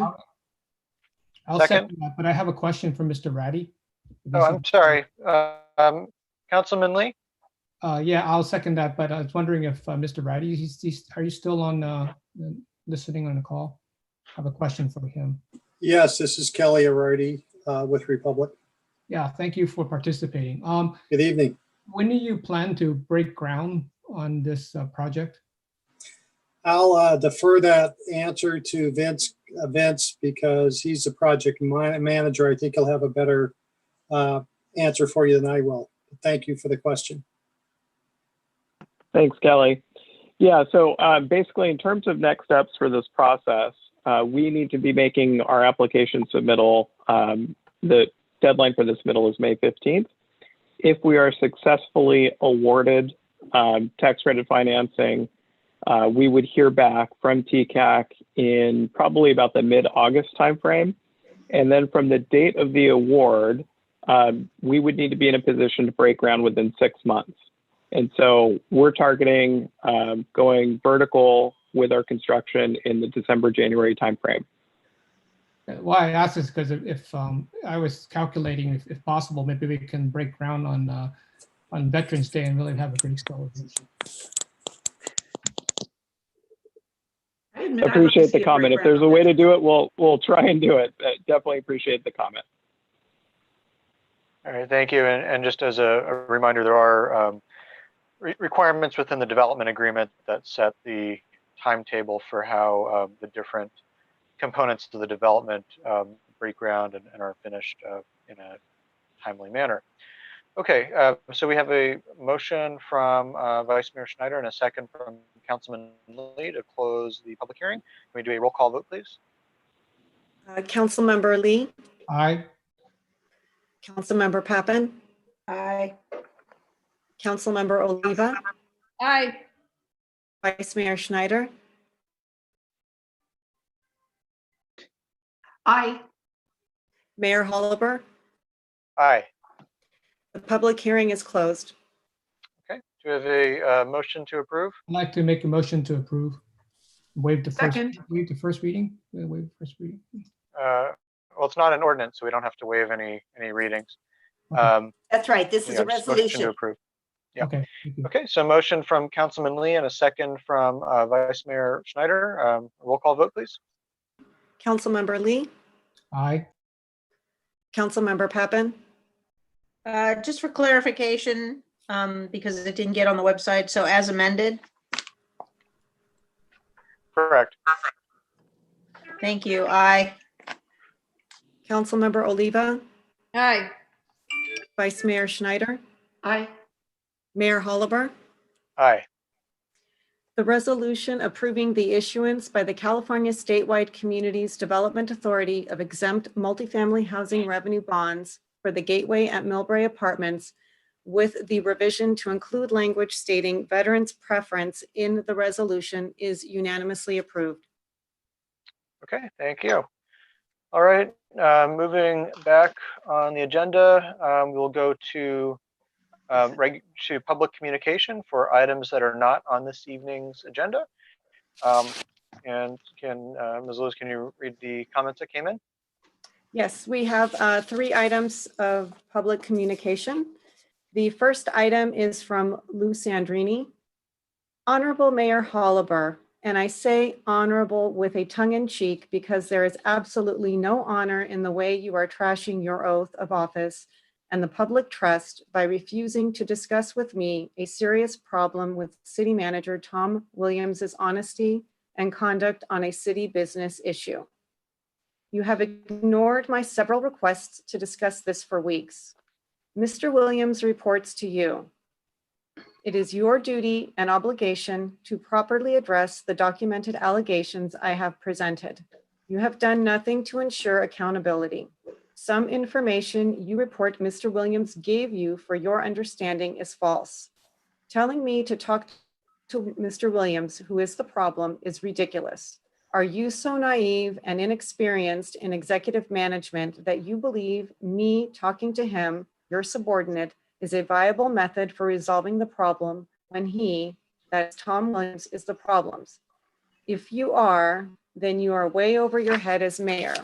If you want to prove yourself as a competent mayor who lacks the public trust, but for some mysterious reason other than incompetency has refused to talk to me and take proper steps to ensure accountability, then do the right thing.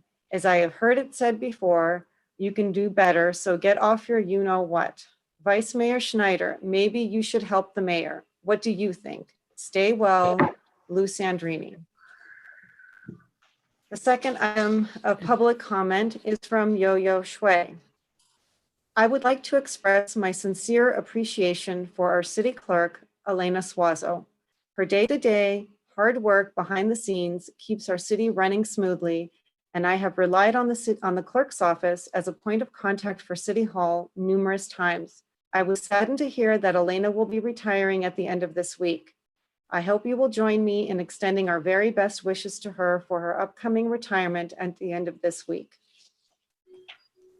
Mr. Mayor, if I may, real quick, I just for the record want to address that I made 2 phone calls, left 2 messages with Mr. Lou Sandrini, and have yet to receive a phone call, and that was last week, just for the record. Thank you, Mr. Williams.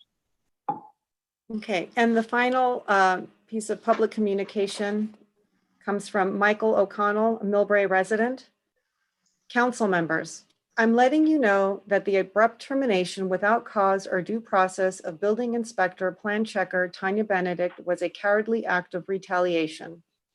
Tanya Benedict was a 14-year employee of the city of Millbrae and deserved more respect than to be terminated, especially since in July of 2019, Tanya settled a lawsuit against the city of Millbrae and CSG Consultants for harassment and hostile workplace. Also, Tanya has a previous history with city manager Tom Williams from 2004, when Tanya was Williams' department admin at the City of San Bruno Community Development Department.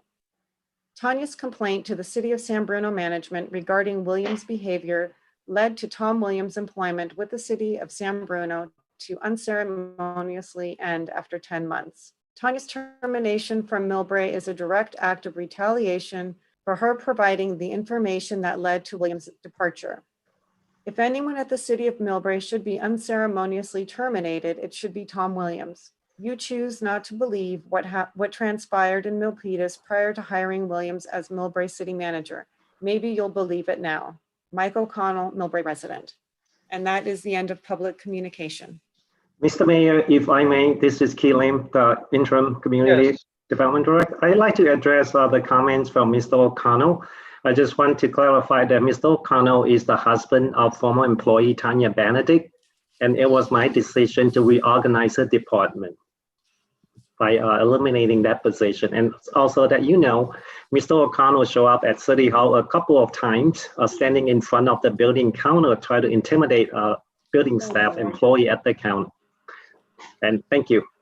Okay. Yeah, thank you. This is Mr. not Lim, a time, Mr. Mayor, to respond to comments and engage in debate. Agreed, understood. Okay.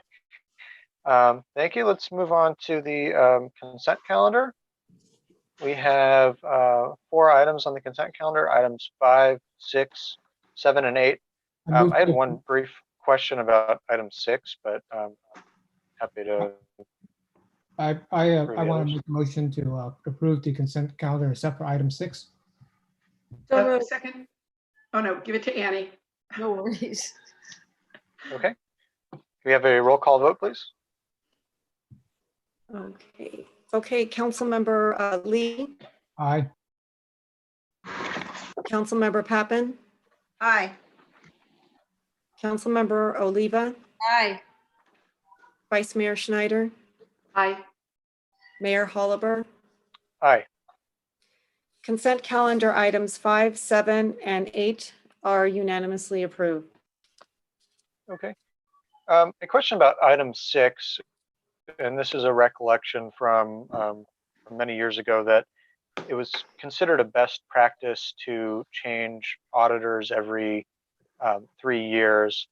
And I believe Badawi & Associates has been our auditor for thinking 5 or 6 years now, at least. I'm sure they do a fine job, but I was wondering if there was any corroboration about that as a best practices to, from time to time, change auditing firms. Is the finance director on the line? Oh, hello, Mr. Mayor. Sorry, I was yes, muted. Sorry, go ahead, Emily. best practices are indeed to change auditors, and I believe the GFOA recommends every 5 years. In this case, Badawi has been the auditor for the city for 5 years. However, we're going to change partners in the Badawi firm. The idea behind best practices is to have a different senior auditor or partner reviewing the audit in order to have a different set of eyes on the record, on the books. And we are doing that by not having Ahmed Badawi be the partner managing it, but his another partner in his firm manage the audit. Okay, and that fits within the best practices as well? Yes, it is. Okay, that's good enough for me. I'll make a motion to approve item 6. Is there a second? Thank you. Yes. Okay, so a second by Councilman Lee. Can we have a roll call vote, please? Councilmember Lee, Aye. Councilmember Pappen, Aye. Councilmember Oliva, Aye. Vice Mayor Schneider, Aye. Mayor Holliber. Aye.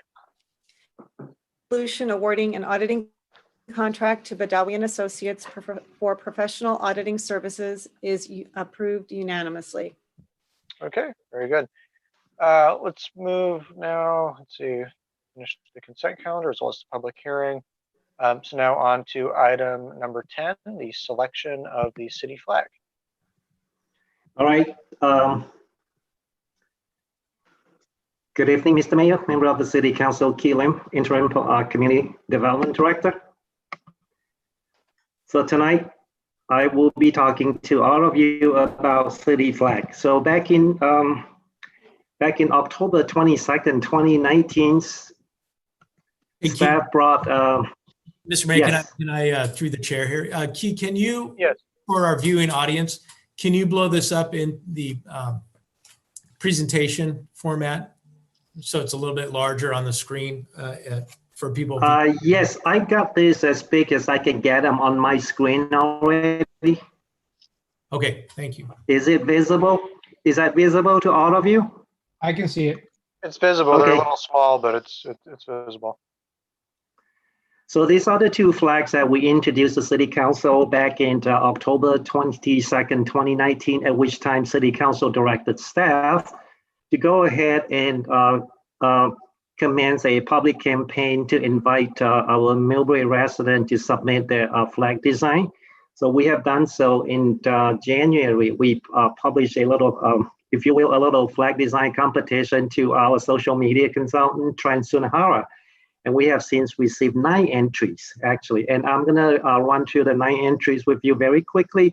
Some of the entries include several designs. So this is the first entry. The second entry.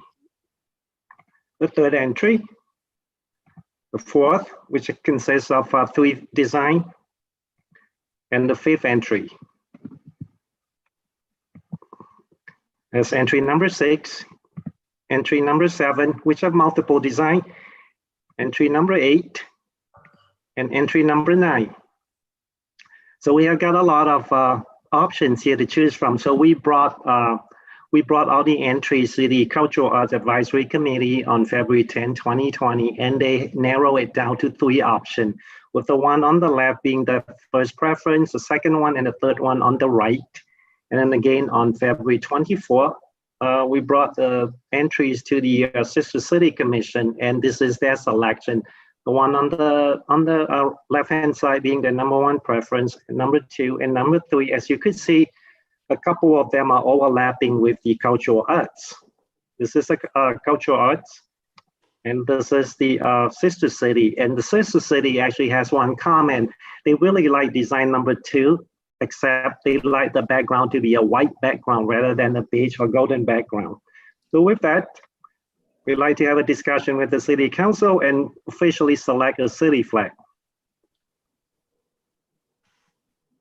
Okay, thank you, Mr. Lim. Let's see, Councilwoman Oliva? I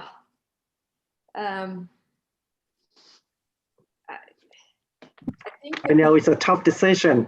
yeah, the consensus is the middle, the second design on each committee, and I would be totally happy with that.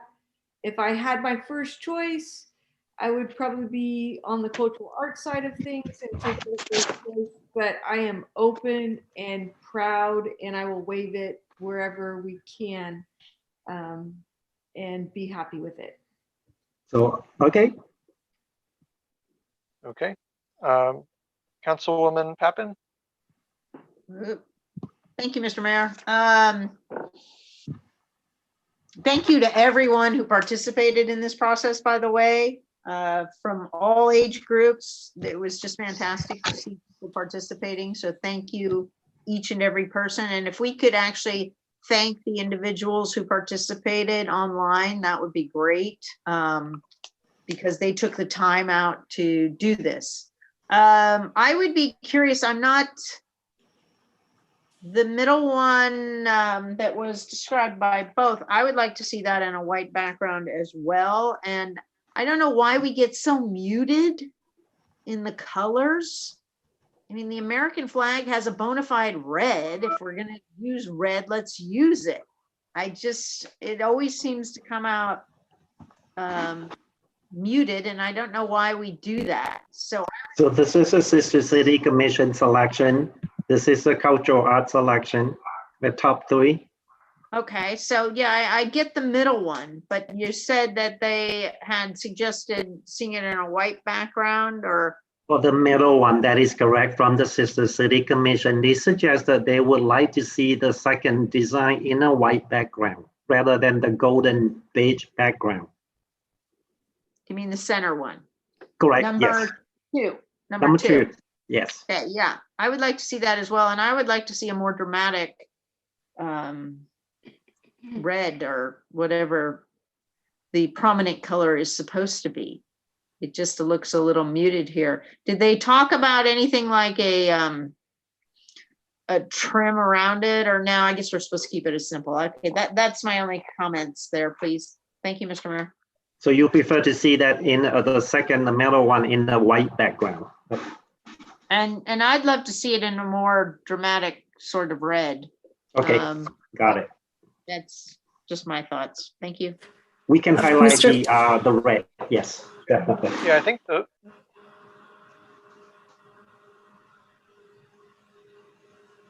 believe the red is the type of red that we have in our logo currently. So I think That is that's correct. Yes. where that color comes from. Yes. Okay. Mr. Chair Mayor, Snyder?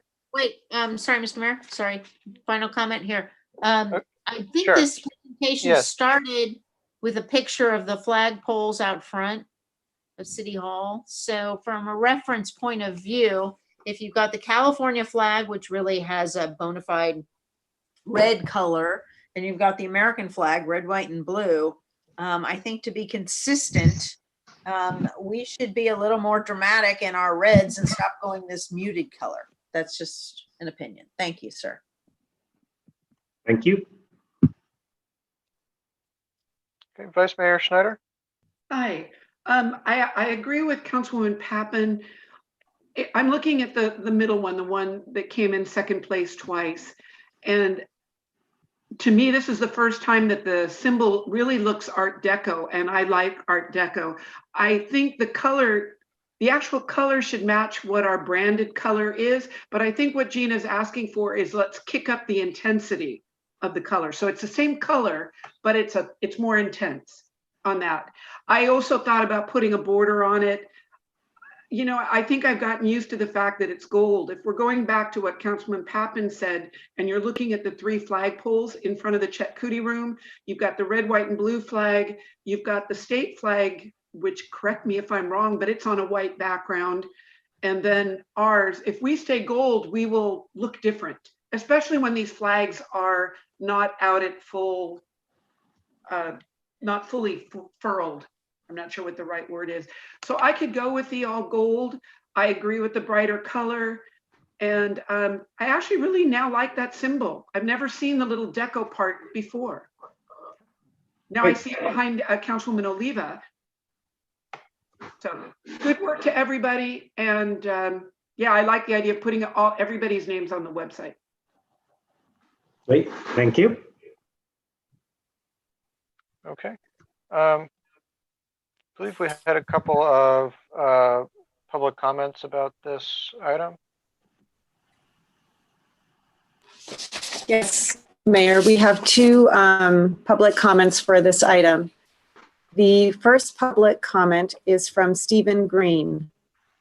Hello, my comments on agenda item 10 flag selection are as follows. Good evening. I would urge the City Council to choose any of the designs proposed in entry number 4. My favorite is the first. In the packet, rather than any of the 4 designs proposed by the committee and commission. Entry number 4 exemplifies excellent flag design. It is simple, recognizable, uses a few standard colors, and strongly symbolizes what it is meant to represent. It's vastly superior to my own attempts, number 8. I worry that there are several issues with the 4 proposed finalist flags. The Cultural Advisory Committee's first and second choices both employ color gradients, which do not translate well to flags. The first choice also features brown text itself generally not being preferred, on a green background, which would be hard to read. The addition of the palm tree, which is not native to Bay Area, in the middle of the text further harms readability. My objections to the flag proposed by staff remain the same as they were last year. Text, seals, mottos, and logos don't belong on flags. They serve different purposes. I understand the temptation, since it will not, without the addition of time, be immediately obvious that the flag is the flag of Millbrae unless you put the words Millbrae in large text. But this is the case for all flags. Nothing becomes a widely adopted symbol immediately. Consider that context is what leads a flag its symbolism. Hanging the Millbrae flag next to the US and California flags outside of the library should make it pretty obvious what the third one is, and in time it will be able to stand on its own. The design with the 2 vertical red stripes would be nice, other than the use of the seal, were it not already the flag of Peru. Thank you, Stephen Green. The second comment is by Yo-Yo Shui. Please do not choose the design with 2 vertical red stripes to the left of right of a vertical white stripe. This is the flag of Peru, and Millbrae should not base its flag design off another country's recognized design. This presents too many opportunities for confusion and is unoriginal. Furthermore, the second design on what can only be described as a sand or tan colored background may not look good on fabric, as the Millbrae logo has a sun design whose gold and yellow accents will disappear into the background.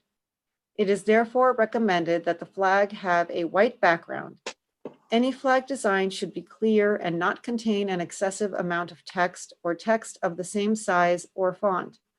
I would personally recommend choosing second preference design as selected by both committees, but changing the background to white instead of tan for maximum visibility.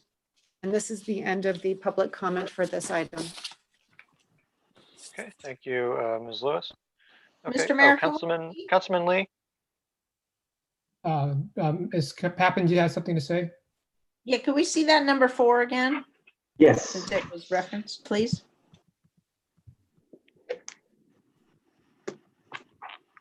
Completely different. Wait, where'd you go, Key? That was a flash. I'm coming back. Here you go. There we go. Actually, Mr. Green has a point. I was kind of hoping we would have that as our kind of our logo, something like that for our logo. But being what we have, I'm satisfied with what we have now in our logo. That's why I like number 1 from the first. It was a little bit different from our logo. Yeah, but I think I like this one was a lot more smoother. And the other one was pretty intense. Anyway, I also like the middle ones with the M, and we could go without the Millbrae, but to me, we're not like icon. Millbrae is not an icon, so we can go with City Millbrae on there. Obviously, it is Millbrae, but for visitors who don't know our logo, that's why we put Millbrae on the bottom. I kind of like to have our motto on there somehow too, because a lot of people don't understand what the rays are. We get complaints about that all the time, and they don't know that our motto is a place in the sun. I like the gold.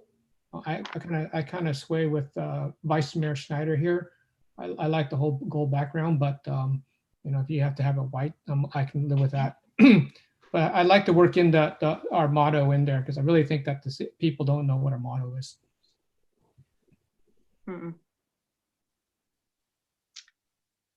Mr. Mayor? Yeah, let's go to Councilwoman Oliva. Well, I think we're taking the job of the job we gave away. So we had We're the judges here. We're pick one, you guys, not design one. You could have entered it yourself. So cultural arts and Sister City Commission. and everybody else, they've offered it to us. They're beautiful. Pick one or send it back because you're not happy. But I mean, you could have all been part of the design group team too, but you're not. You're the committee to pick who's the winner of the design teams. Okay, well, give us an opinion. You haven't given us an opinion. I just said I liked from the culture arts. I like number 1 first and foremost, and I was the only one that said that. But cultural arts and sister cities have the very similar middle line. So let's go with it. Mayor, comment? okay. Let's see, Councilwoman Pappen. Yes, thank you. Councilmember Oliva, I appreciate the work that 2 committees did here, but the final decision is the council's. So I do appreciate, again, the comments by the resident. I agree, but as to this. I appreciate the comments as to the speaker about keeping it as simplistic as possible. I disagree with Councilmember Lee on the motto. I would like to see, the center number 2 without the words Millbrae. Let's keep it that simple. and just a brighter color on a white back. So we're getting there, is my opinion.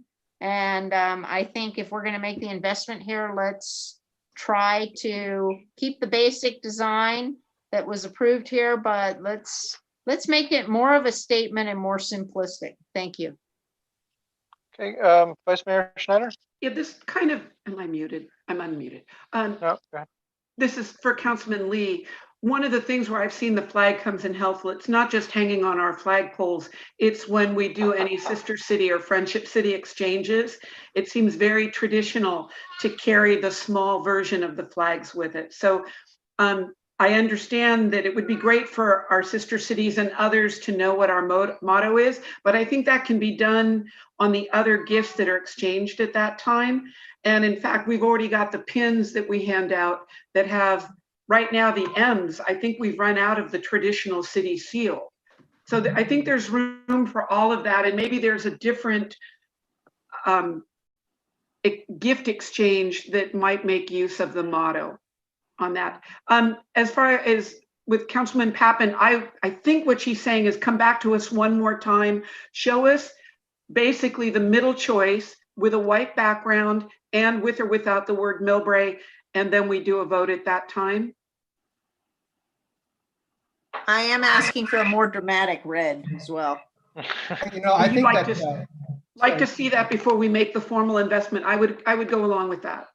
Who Mr. knew Mayor? that this would be one of our hardest decisions? Okay, Councilman Lee? Well, that's because it's going to be on the flag for more than 50 years.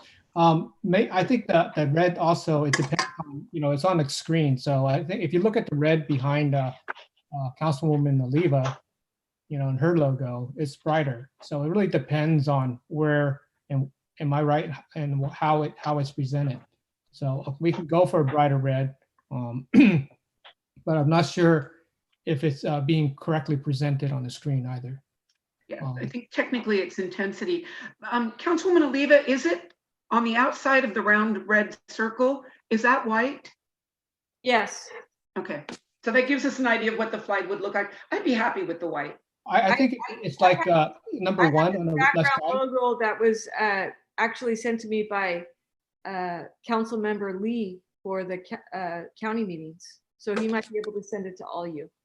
I think he did. I just haven't learned how to do all that yet. So yeah, so basically, if we look on the left side of the screen, the flag on the left, with if you're looking at white background without all the lettering. Yeah, more or less, just the logo and maybe Millbrae under it or not. Get out of the picture.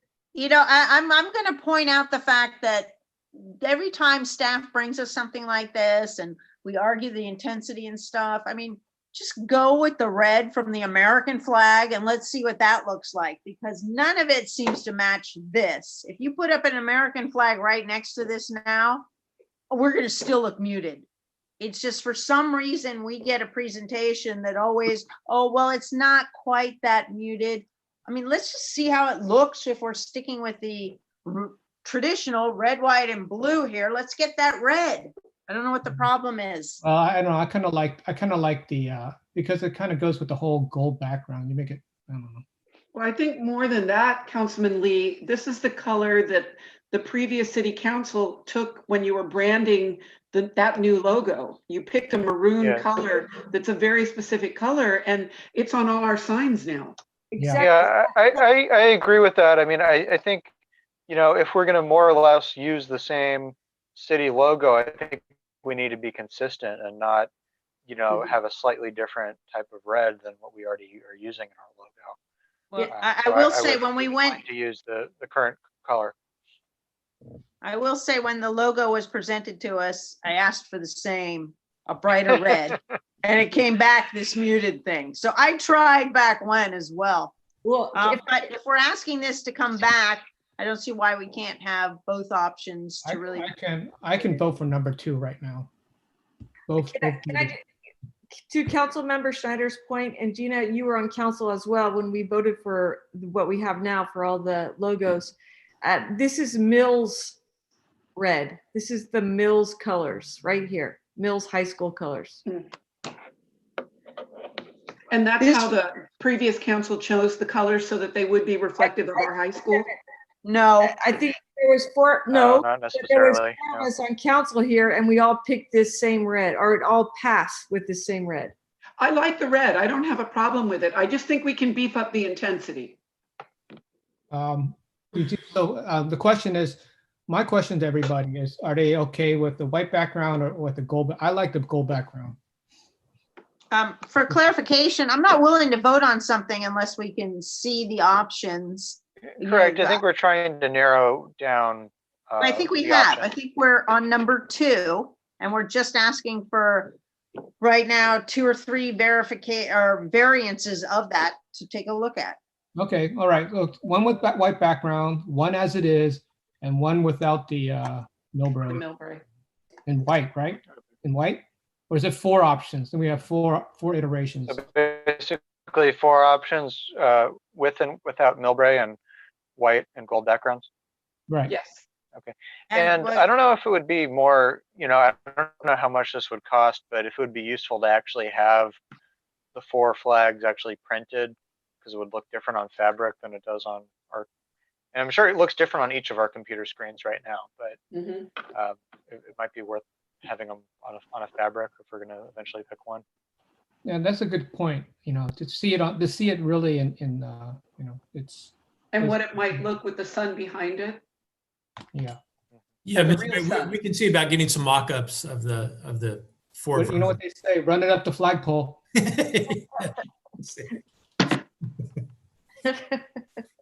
So the if I- pun award goes to Councilmember Lee.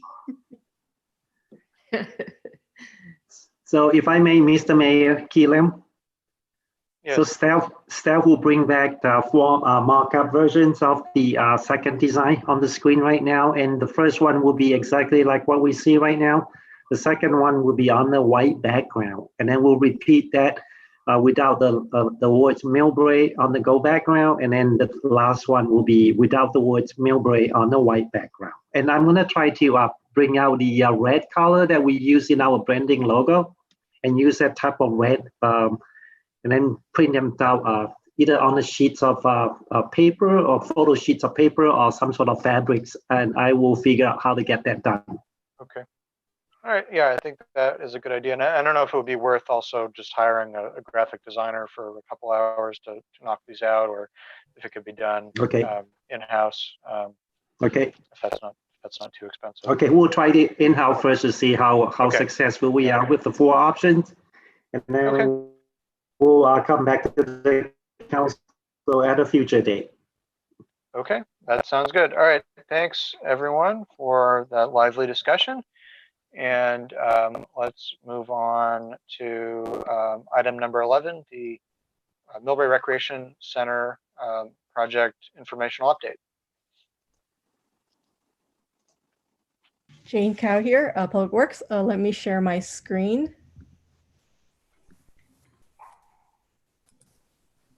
Key, can you unshare your screen?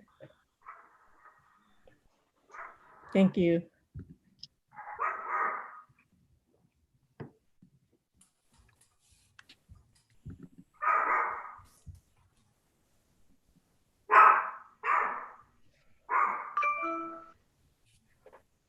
Give me a second. That's a great looking logo. There's your flag. Looks familiar, huh? So good evening, Mayor, Vice Mayor, members of the City Council. I'm giving an update on the Millbrae Recreation Center project. So last time I gave an update was February 25th council meeting. At that time, we had just issued the request for qualifications, or the RFQ. On March 5th, we received 3 statements of qualification in response to our RFQ from the following design-built entities or teams: Block Construction with ELS Architects, Gonzalez and Strunk Construction with Noel and Tam Architect, Rodan Builders with SBA Architects. The project team reviewed all 3 submittals and found that all 3 teams met the requirements as listed in the RFQ, and therefore all 3 were pre-qualified.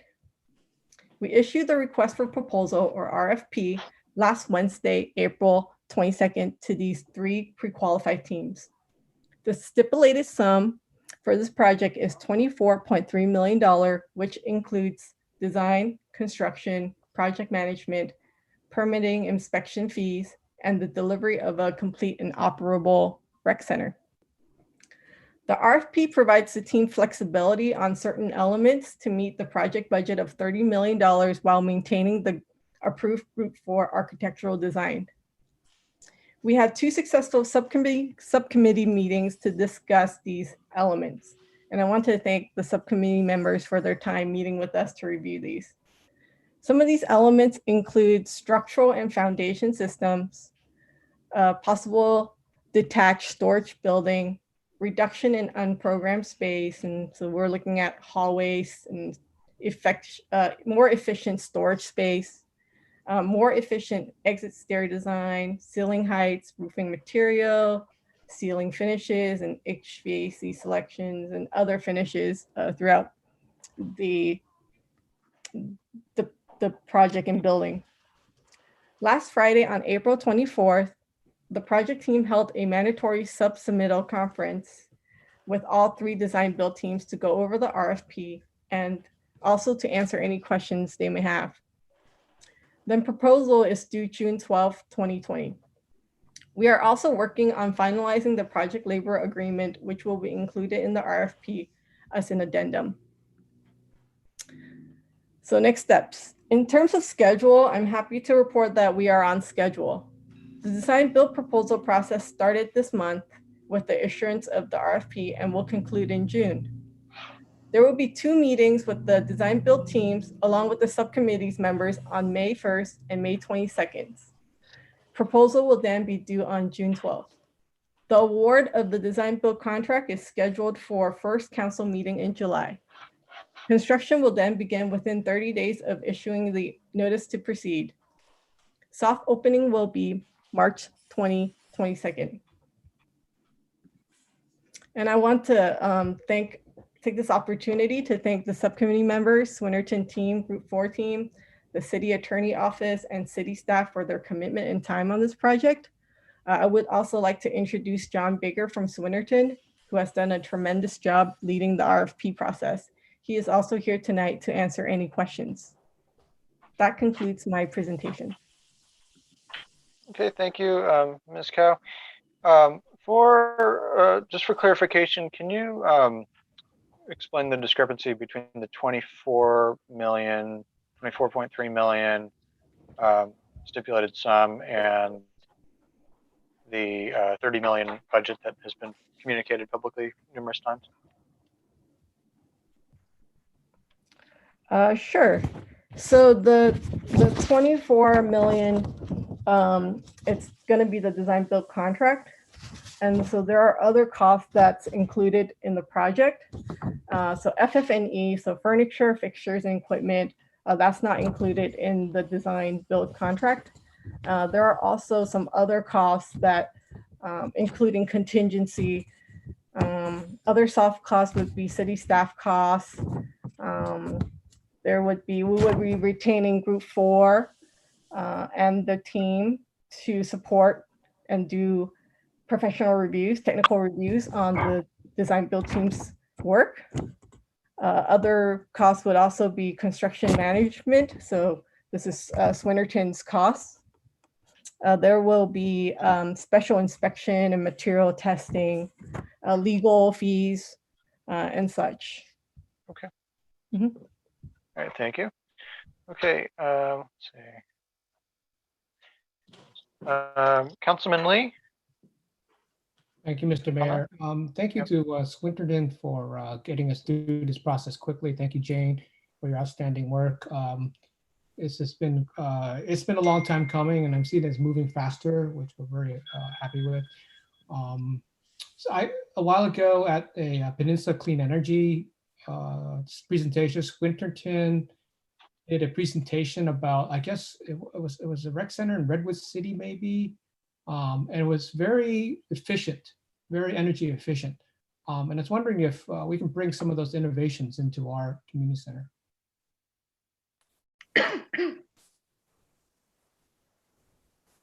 Yeah, Mr. Baker, would you like to make some comments about that?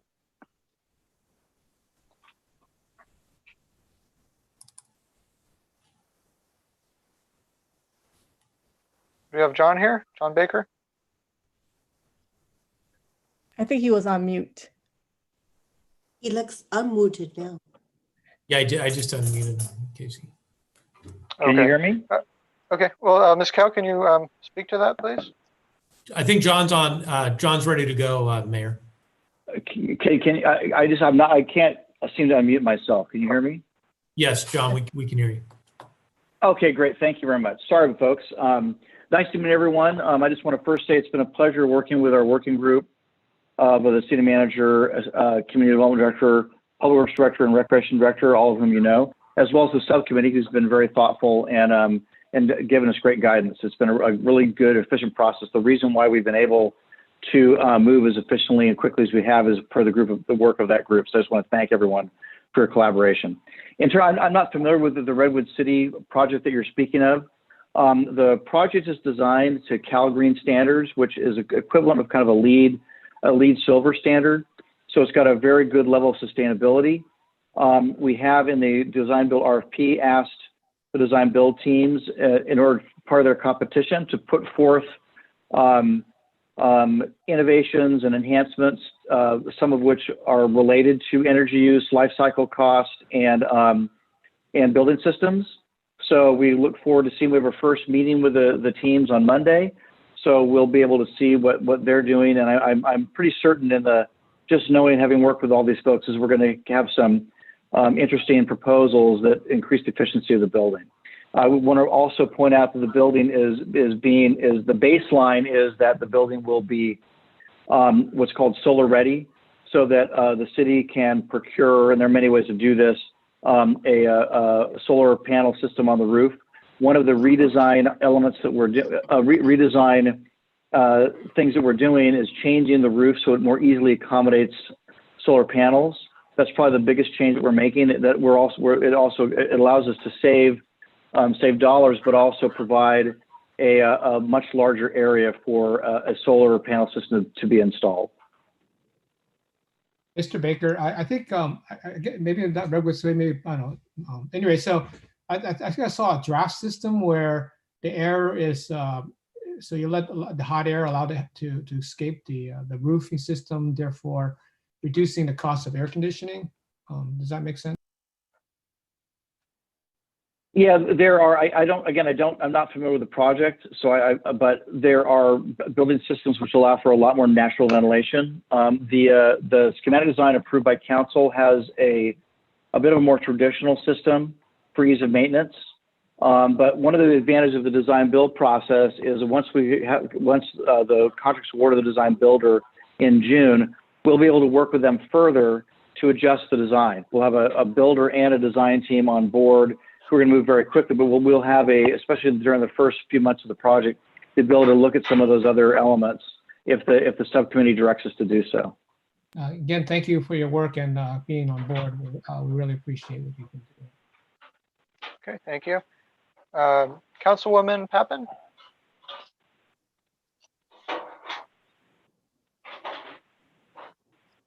Councilwoman Pappen, are you here? Yes, I'm here. Sorry about that. Yes, I mean, the amount of work that's gone into this by all the participants here and the community as well, the council members and the community, really trying to keep this within budget so that we can move ahead. I do want to point that out, that thankfully we got the loan from the county, so we are going as quickly as we possibly can to return this community asset to the public. And it's been kind of exciting here, but we've been trying to snip and cut where we can to stay within that budget. So I compliment everybody who's working hard to do that. Thank you very much. All right, thank you. Vice Mayor Schneider? Okay, I've got quite a few questions, and I'm going to sound a little bit like a bitch. The subcommittee, is that the previous subcommittee? So it's the mayor, you and Councilwoman Pappen? Correct. Yep. Okay, and when I hear, I have no idea what the building is going to look like now. I looked at the list that Acting Director Cow put on, and it says, we're going to change the materials. What does that mean? I assume that that means that the stone is gone and we're getting what, stucco? Wow.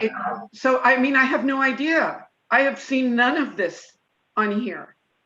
I mean, I know that tonight is just an update, and I would appreciate getting to see where all the cuts were made. My first hand when I read the staff report and it said 22.8 million, yay, good job. But okay, the hallways are going to be narrower. Does that mean the building footprint is smaller? If the hallways are narrower, what happened to the area for display cases and putting artwork up on the walls? I'd love an answer for that. I mean, I understand to get it under 30 when Group 4 brought us up to 40 million, that there had to be some changes, but I feel absolutely clueless and outside of the process. Okay, Mr. Baker, can you address some of those comments? Well, I can't talk about the process that the council member mentioned because I'm not sure. We've been involved again with the subcommittee and with the working group that I mentioned. The cost savings, I think that Jane Cow mentioned it very broadly, but we have some very specific things which are related to square footage in some rooms. Exterior finishes, it has to do with the exterior finish of the trellises. There's very specific things that are, it's not the stone, the building itself is, the aesthetic is unchanged, but as the subcommittee and the working group knows, we've made just specific revisions to the design and preserved the great majority of the design of the building. Hey, John, you might want to go, the lion's share of the cost, correct me if I'm wrong, is the structural. Correct. Framing and the about, yeah, about 1/3 of the cost savings is in structure. The building structure in the schematic design is a deep pier foundation with a steel brace frame structure. It's an expensive system. The geotechnical report allows for more innovative systems. And so we've opened the structural system up to the design build teams to propose more cost-effective solutions, which actually also are more harmonious with the building. The building has an aesthetic of kind of a stucco wood mid-century aesthetic. And it has basically a steel system, which is clad in wood. And so we're looking for efficiencies there, but the structural system is probably the most inefficient. That's the single biggest change. The remaining issues, the items are really quite minor in nature. Like I said, the second floor roof, which is a very complicated roof line, was revised in order to provide a larger area for a solar panel system. So the changes were limited to those few, but we've been very clear in the RFP that the overall aesthetic of the building, the program of the building, the exterior materials are required to remain the same. So, I mean, city manager said one of the ways to do the saving is to get rid of the lantern design and put in a more singular roof line, which to me, we went through that over years. This is 4 years of doing this, 5 years, almost 5 years. So is the lantern gone? Because the lantern the lantern design is critical to the building and is unchanged. Well, I will just throw out though that the lantern design is very inefficient when it comes to solar. And so one of the things is we're keeping the lantern design and the aesthetics, as John said, but maximizing the roof area that will allow us to optimize solar. So there is a trade-off there, but the overall aesthetic, is very important. We understand that, and that's very clear in the RFP for these design build teams. And I'm adamantly not a fan of mid-century, having grown up in a neighborhood that is mid-century, but now living in a neighborhood that's our traditional neighborhood of Spanish or Mediterranean. So is it going to look more mid-century? We had these debates at council. Again, that's my personal opinion of what it looks like. I apologize if I misspoke. I'm just saying that the renderings that you've seen with the lantern, the community room, that aesthetic, the exposed beam ceiling, that is unchanged. Okay. Yeah, I believe the lanterns will still be there, but the roof line would be more of a little bit more simple than it currently is, and less movement, I would say, in the roof line. 'Cause there's And is a lot that of something that the different subcommittee has seen? ins and outs. We have not seen the designs, no, but we haven't seen the designs, but we've been assured that the lanterns would remain. It would just be a simpler type of roof line. I don't know, John, if you have any additional Yeah, I description guess of that. to clarify, and it's hard to do this without looking, but again, the lantern, the roof line away between the lantern and the community room has been simplified so that it can accommodate a solar panel system. Well, I guess I can say I'm glad that the budget has dropped significantly. I'm a little scared now because I don't know. It would be helpful to have more information than less.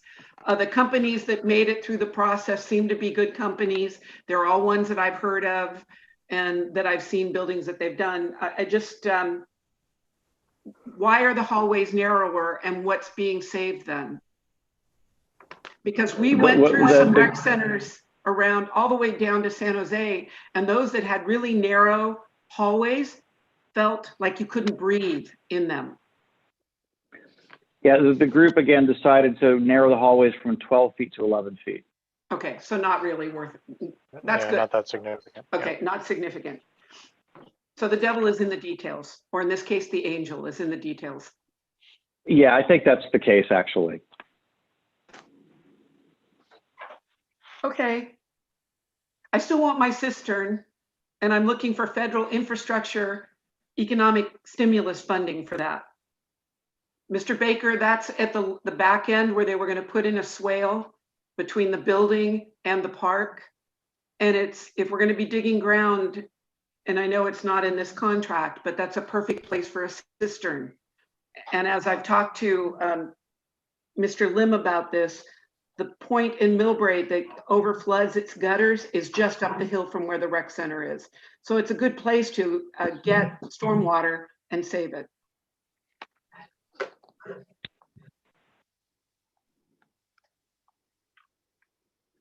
I'm done, Mayor. Okay. Councilwoman Oliva?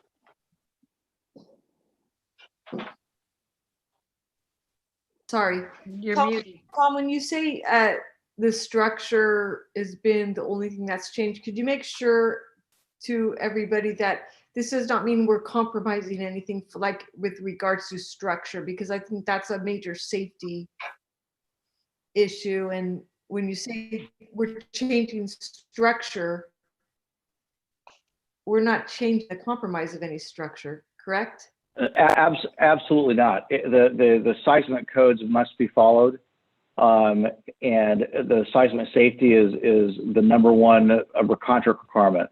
We're looking for innovative ways to realize structural savings while still providing the maximum structural seismic compliance to seismic requirements, but realizing cost efficiency. So just an example, please. Again, for example, the foundation that was designed by the Group 4 team included a deep piers, which the soil does not require. And so the geotechnical engineer allows different types of foundation systems, which are less expensive. Also, again, the design has steel beams which are clad in metal panels that look like wood. So if there's an ability to do those actually have the structure express itself. There are a number of ways that we haven't seen this. Part of this process is a design build competition where the teams are going to compete, and the subcommittee and the working group will review all those ideas and will evaluate them based on the design, those designs that are presented. So we're asking the teams to give us their ideas on how to change some of these design elements to meet the budget, while still maintaining the great majority of the Group 4 design.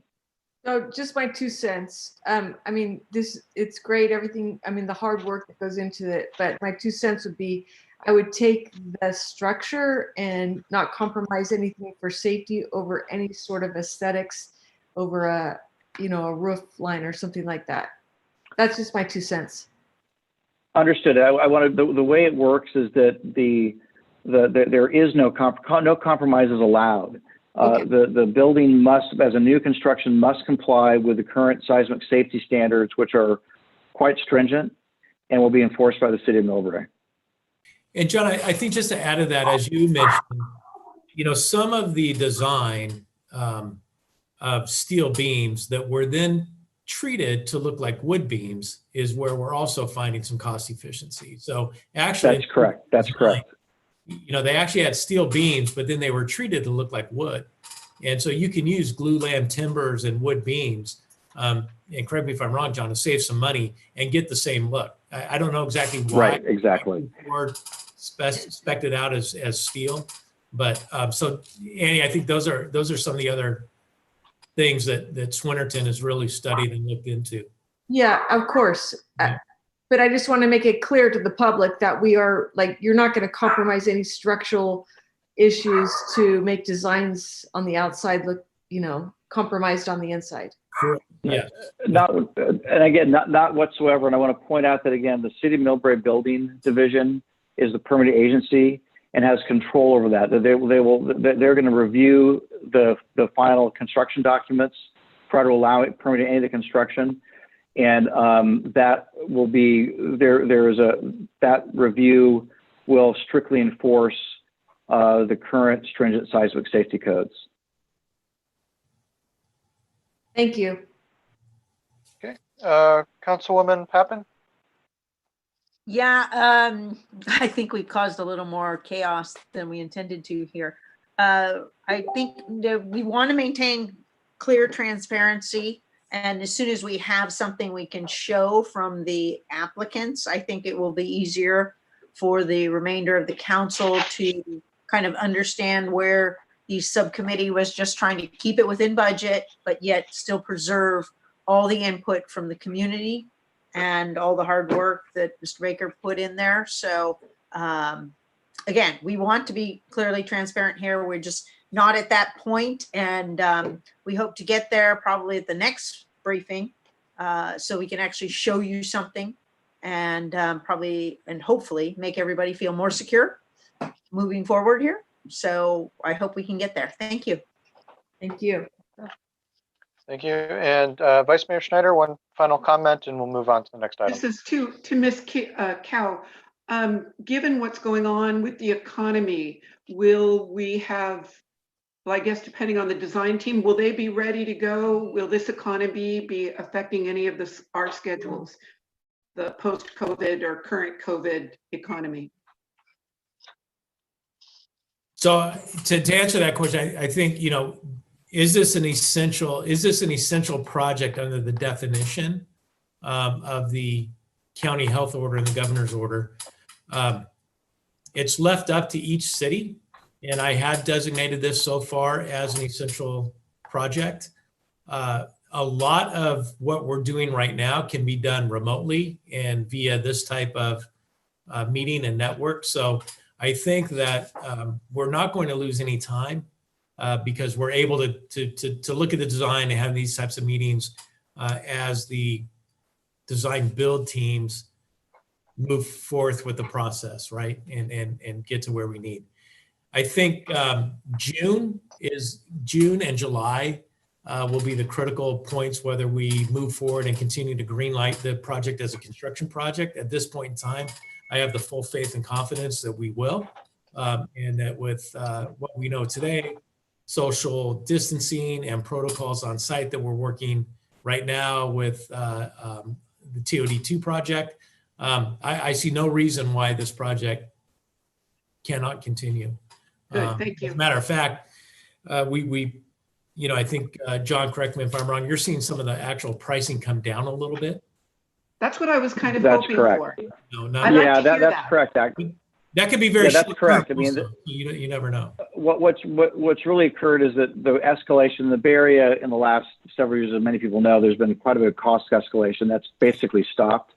So we're hoping that that we can take advantage of some of that we'll be bidding this out kind of at the right time, which I think is promising. Excellent. And I would say one more thing is that, as we look at people that are not employed, having a project like this with our project labor agreement is a good public works project to keep employment, moving. So I think we're Good, thank you. Okay. Well, thank you very much for that update, and we look forward to seeing some of the new designs coming out of these three firms. Okay, now let's move to our final item, item number 13. This is an informational report regarding the fiscal impact of COVID-19 on the general fund fiscal year 2019, 2020, and the process for fiscal year 2020, 2021 budget adoption. We have a presentation for this. Good evening, Mr. Mayor, members of the council. Let's get this up here for you. My name is Emily Boyd. I'm the interim finance director. Can you hear me okay? Perfect. Yes. All right. Emily, just if I may jump in, can you blow that screen up a little bit more? How's that? And then perhaps adjust it upwards if you can move it up. Yeah. Yeah, it goes on quite a ways. I'll lower and raise it as we go along. Yeah, I think that's better. Thank you. Okay. So what we're going to do this evening is we're going to talk about what we project is the impact of COVID-19 on the city's finances. As I'm sure you are aware, it has severely impacted our hotels in our area, and so our TOT tax is going to be down. Our sales and use tax is going to be down with all the closures of businesses. What I want to do is I want to walk you through these numbers. First, I'm going to talk about what's in each one of these columns, and then we'll talk about what's in each row. The first number column is the 2019 actual. This is what actually occurred in 2019. The second number column is the 2020 amended budget as it was adopted or approved in March. The third column here is the 2020 actual year to date as of April 6th. Then we have some projections here, worst case scenario, medium case, and a best case scenario. Our best case scenario is based on, if we were to happen to come in that budget. The worst case scenario is, and I'll talk about the assumptions we're making, is what we think the impact of COVID-19 is going to be. And the medium case scenario is just an average between the two. So let's talk about the individual rows. Property tax, our amended budget was $12.4 million. Our adjusted budget is projected to be $13.1 million. And that is because the county has now told us that the property tax in lieu of vehicle license fees, they're going to give us $705,000 more than what they had previously told us they were going to give us. So that's good news, some extra money we hadn't counted on. Sales and use tax, our amended budget was 3.2. Our actual year-to-date was 1.8. And our adjusted amount that we're projecting is going to be 2.1. And that's based upon 3 quarters, the first 3 quarters of the year recorded at the actual 100% of the actual that was received. And the last quarter of the year, that's the April, May, June period, at 25% of the prior fiscal year revenue. That's an assumption that we've made. We'll also make an assumption when we get into next year's budget projections. And, these are our best estimates.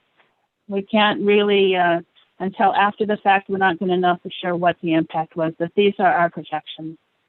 Other taxes, amended budget came in at, was $782,000. The actual year to date was $626, and our adjusted amount is $704. There's some items in there we think are going to come in less than the amended budget. TOT, and we had $8.3 million budget. The actual year-to-date was $5.7 million. We're projecting an adjusted annual revenue here for 2020 of $5.8 million. That is based upon the first 3 quarters of the year coming in at 100% of what we received, and the final quarter, the April, May, June period, coming in at 10% of the prior fiscal year. We think that is in line with what we've been seeing as the occupancy rates in the hotels in our town. So that is our best projection at this point in time. Our total taxes, the amended budget was 24.8, and the adjusted budget that we're projecting is 21.8, which is nearly a $3 million reduction in our amended budget. That's quite a big hit to our general fund. So then let's talk about the other revenue sources: franchise fees, investments, rent, intergovernmental charges for services, interdepartmental. Most of those are coming in right where they had been projected. Interest and investment income, we had already projected that this year was going to be considerably less than the prior fiscal year, and our actual year-to-date was $279,000. So we're comfortable projecting $337,000 there. Rents and concessions, the amended budget was $752. We collected $677, and we're projecting that $677 is going to be our final number. Intergovernmental, we had an amended budget of $20,000. We've actually collected $52,000, and our adjusted budget is $52,000. Charges for services, the amended was $3,000. The actual was $8,900, and we're adjusting our adjusted number to $8,900. Interdepartmental is coming in at the same as the amended budget. This line here was city clerk, city manager revenue, that's $472. That's actual that we received to date. That's miscellaneous items. The finance department had an adjusted budget of $49,000. We've received $38,000, and we think that's all we're going to get. Community development, I should mention also that in these four areas, finance, community development, public works, and public safety, what we did is we went and we looked at each of the individual revenue lines, and we had the departments review the revenue lines, looking at what they had received year to date so far and what they anticipated they would have in the next 3 months.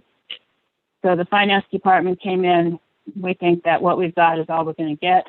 Community development had an amended budget of $1.8 million. It's received 1.1 so far, and they're projecting that their adjusted budget is going to be 1.2 million. So that's a decline there, some amount, just due to declining activity.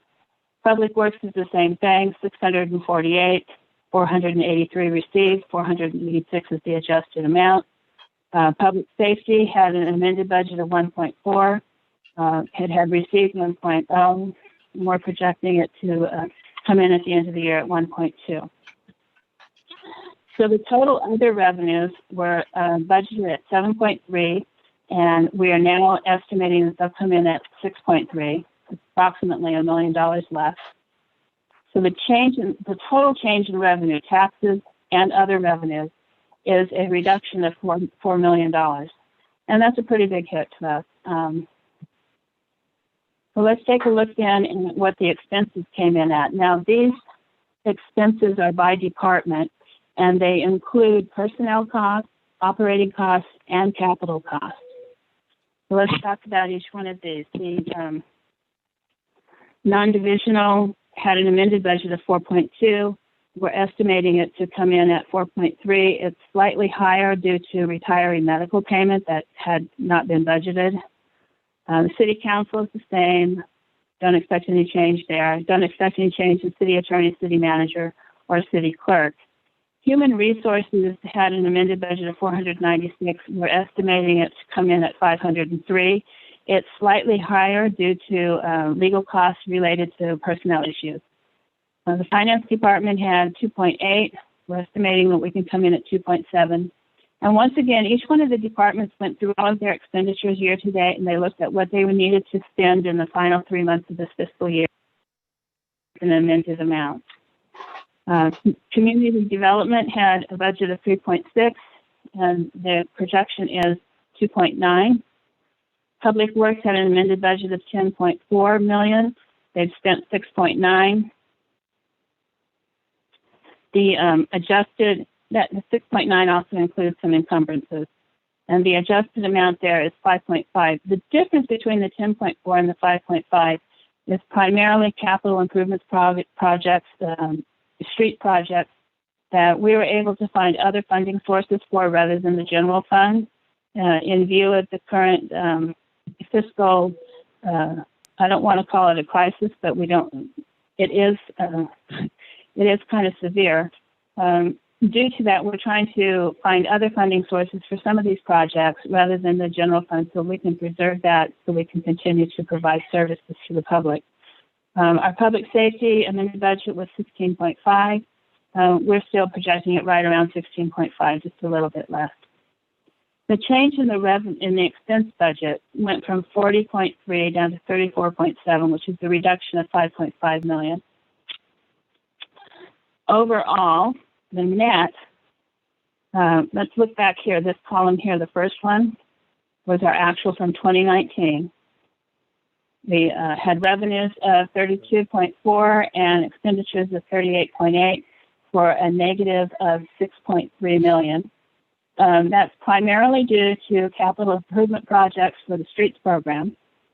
And that negative amount means, yes, you are dipping into fund balance, available fund balance. We had projected originally for 2020 an $8.1 million deficit, or in other words, a dip into fund balance. We're adjusting that to 6.5 million is our adjusted projection. That is continuing with the capital improvement programs that are causing us to go upside down. We need to look then, when we see that happening, what we need to do is we need to look at fund balances and say, if we're eating into fund balance, what is that leaving us? How is that affecting us? So this particular table has the 630.19 net amount available, fund balance available. When I say available, that's the amount that has been unassigned or the amount that is not part of the reserve. Hey, Ms. Emily, sorry, Emily, can I jump in here? So can you explain that 13.3 million is net, that there's 5 million in the 15% required reserve, so that's really 18 Correct. million. So Correct. I want to be clear with the council and the public on that. Yeah, the audited fund balance in the general fund was 18 million. Approximately 5 million of that is the reserve that the council adopted back in 2008. They adopted a 15% of operating costs, the general fund reserve.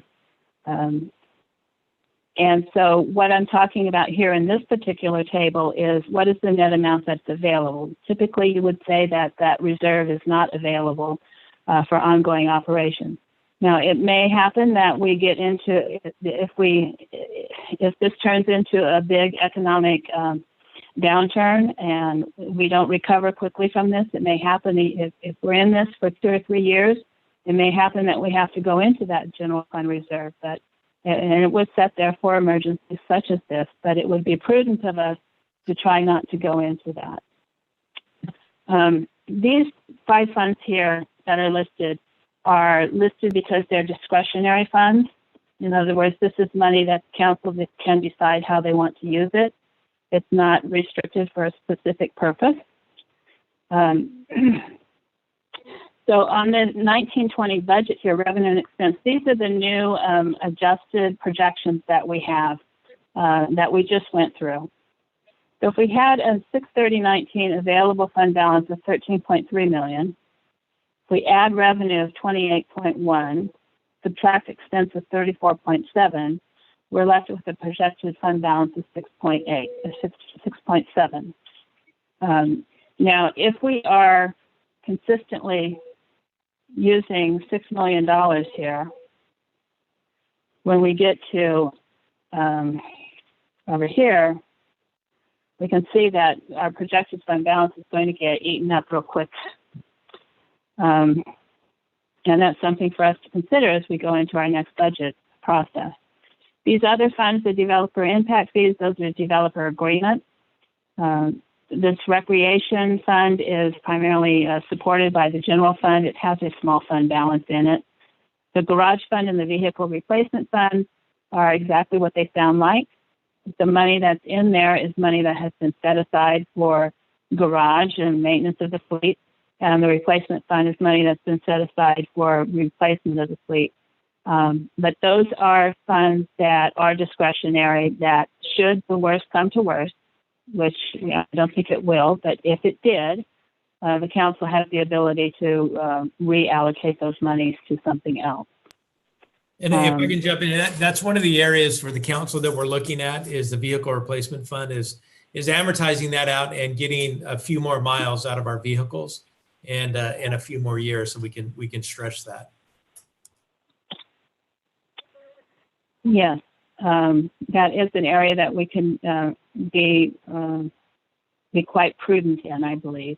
And as far as the next fiscal year budget, our major general fund revenues that we are concerned about are sales tax and TOT. And on the sales tax, our assumptions for next fiscal year are going to be that the first quarter of the year, which is the July, August, September period, is going to come in at 25% of the prior fiscal year. And we think the next 3 quarters of the year will come in at 75%. We're using those numbers because we don't think things will bounce back to pre-COVID normal quickly. We think it's going to ramp up. In TOT for next fiscal year, we're looking at an assumption of the first quarter still being at 10% of the prior fiscal year, and the next 3 quarters at 65% of the prior fiscal year. Once again, we don't think it's going to take some time to ramp back up, and so we want to be real conservative in our projections. Now, we'll be bringing a budget to the council for review and consideration and discussion. I believe we've calendared it for the second meeting in May. At that point, we'll be talking about possibly adopting a 3-month budget rather than a 12-month or a 2-year budget that we have done in the past. Just because we don't know what's going to happen. We really don't. We don't know how long things are going to remain shut down. We don't know how quickly businesses are going to be able to recover. We don't know how quickly the public will start traveling again. There are just too many uncertainties for us to really project a 2-year budget, so we're not even going to try to do that. And on a 1-year budget, we kind of feel like what we really want to ask the council to do is adopt a 3-month budget and let us review it again when we get to October. And we think that's just out of an abundance of caution. Another alternative would be, of course, for the council just to adopt a continuing resolution, which would allow us to continue spending at the same levels we are now without any increases in expenditures, without any new contracts or without any new hiring or anything of that nature. So that's all things that we'll need to discuss about how we want to do moving forward. But in the meantime, the intention of this report was to let you know what the numbers were looking like and what we thought the effects of COVID-19 were going to be on the fiscal health of the city. Do you have any questions for me? So, Mayor, one of the things I'd just like to mention in our budgeting, Emily mentioned the BLF withholding from the state, and that's some of the cost cutting that we put into play earlier this year, prior to the coronavirus pandemic. And so through some consolidation and some different management, because we thought that we would have to come up with the $705,000 from the state of California, taking that money away, we put some cost-cutting measures into action. And I think that that's bode well for us coming into COVID-19 with the state of California saying, no, we're not going to withhold BLF. We're actually going to allocate it. And so, that has kind of helped us where we are today and getting to can we afford the $100,000? You can see that it's tight, but with the amount of reserves that we have, and we're not even talking about the reserves that we have in our enterprise funds, which are about 1.6. And I know that, that the flow of those funds and the use of those funds are limited. But we can certainly afford the allocation of $100,000 even by just stretching out the vehicle replacement fund, getting $100,000 from that projected fund balance there on the bottom right of the screen at 3.9 million. So that's where that confidence comes in. Okay, thank Yeah, you. Yeah, go ahead.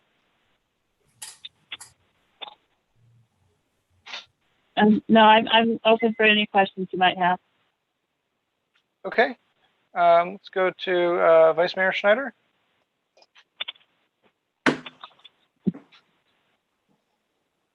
Thank you, Mayor. I actually think that was probably from the previous, but these are questions we asked at the budget subcommittee, so I'm going to ask them again for the rest of council.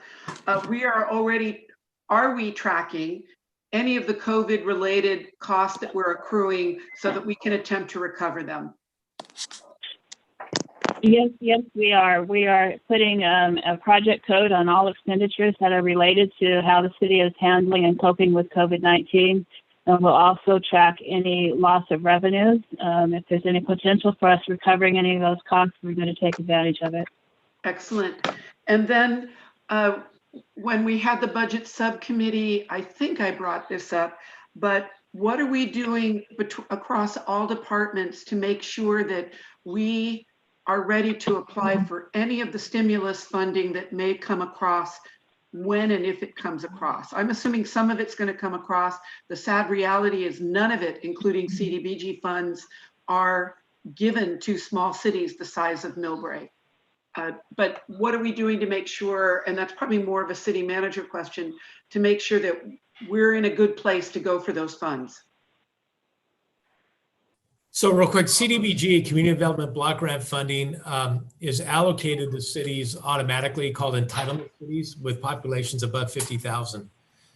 Cities with a lesser population, the CDBG pool of funds is allocated to the county, and each of the smaller cities then has to go through a competitive grant application process for those funds. So we will be following that and make sure that we submit our grants for our share and allocation of the funding. And that's just one of the funding streams. I just, hopefully we're all keeping a lookout for funding possibilities and that we have an internal process to respond at least to those that we think that we've got a chance to get. I'm not saying go after every grant, even though we may not be structured to be a good candidate, but that we're looking at those and we're aggressive. Okay, Councilman Lee. Thank you, Mr. Mayor. Yeah, I thank you. Thank you for putting about this presentation. I know it was very difficult, and everybody's in the same boat with this, trying to figure out what's going to happen with this economic recession we're in. And some people think it's going to recover very quickly. And some people think that it's going to take a lot longer. The 2008 recession, the Great Recession, took us 5 years to recover. And cities have to takes a lot longer because we don't get our tax, 6 months? Is that 6 month delay, I think? So I think one of the things that I prefer to do is take the worst case scenario, is to assume the worst case scenario without layoffs. I would like to try to cut as much as we can, and just assume the worst. And if things go better than expected, great, then we have a lot more money to spend. But that's a lot better than having to cut jobs and make cuts where we don't want to. So to be progressive, to be proactive, it's best to assume the worst case scenario. That way we can plan ahead. So, but I'd like to do it in a way that we can, even I'm okay with tapping our reserves, if possible, if you know, a little bit of it, if it means saving some jobs, and where it makes sense, and not having to sacrifice the service to our city residents. Okay. Any other comments from the council? Yes, sir. Okay, Councilwoman Pappen? Okay, coming back. Yes, I know some people delayed in paying their property taxes. Did we have an estimate as to that and how will it affect the budget? Yes, the county that is on what is called a teeter plan, which means that the county will pay us whatever is the assessed property tax, and anything that the county doesn't collect, it's on them to collect from the property owners. So we won't see a reduction in our property taxes based on non-payment of property taxes. We could see a reduction in property taxes if this current recession starts impacting property values, but we haven't seen that yet. Okay, second question. I don't believe we've mentioned layoffs at this point in time. Was that part of the presentation? I didn't think I'd heard that, but Councilmember Lee mentioned it. No, we not even on our radar screen for layoffs. No. Well, we're very glad to hear that. If I may, you can see through Emily, and if you want to, we can balance this year end, which is a significant decline in TOT, right around $4 million. And the question that we've been, trying to analyze is the short-term impacts of a cash flow problem versus the longer-term impacts of a true recession and a true budget revenue expenditure problem. Right now, and from everything that we've analyzed, we're really looking this at more of a cash flow and bridge the gap. Because as you know, we've got some land development projects that are out there that will be coming online both with additional hotel revenue and additional increased assessed valuation. For example, the BART property that's being leased, there's possessory interest tax that's going to now be paid on that property that we've never received before in terms of property tax. There's 3 hotels being proposed to come online. We're losing one, possibly the El Ranch, but we're analyzing all of the different scenarios and sensitivity analysis for the variables within the economy. So I think right now, it's tough, but it depends on how you define it, right? I'd say we're in pretty good shape between now and next fiscal year. As Emily said, baby steps, because we don't know where this is going to go. So a 3-month expenditure plan for the first quarter until we know, what the policies are, because it's not the strength of the economy that's dictating this recession, it's policy, right? And so that when those policy changes and behaviors start to come back, we don't know when that will be. Will it be 6 months? Will it be a year? Will it be 2 years? And so time will tell. And I think certainly by August, September, we'll have a lot more information. Okay. And thank you to all the dedicated staff. I'm glad we're not there. And, if we're even headed in that direction, the council should talk about doing some cuts as well. So let's secondarily, where I think we're all committed 200% to really recovery and helping all of our businesses getting back online. I would like to point out that the current restrictions mentioned by both the governor and the county, we're doing really well and we're being very safety oriented, but I think some of those are going to pull back some of the restrictions. As I understand it, the closer we get to the end of the month, the more restrictions will be pulled back, and hopefully the more people we can get to work, which is important, like the gardeners, and just starting each and every step here,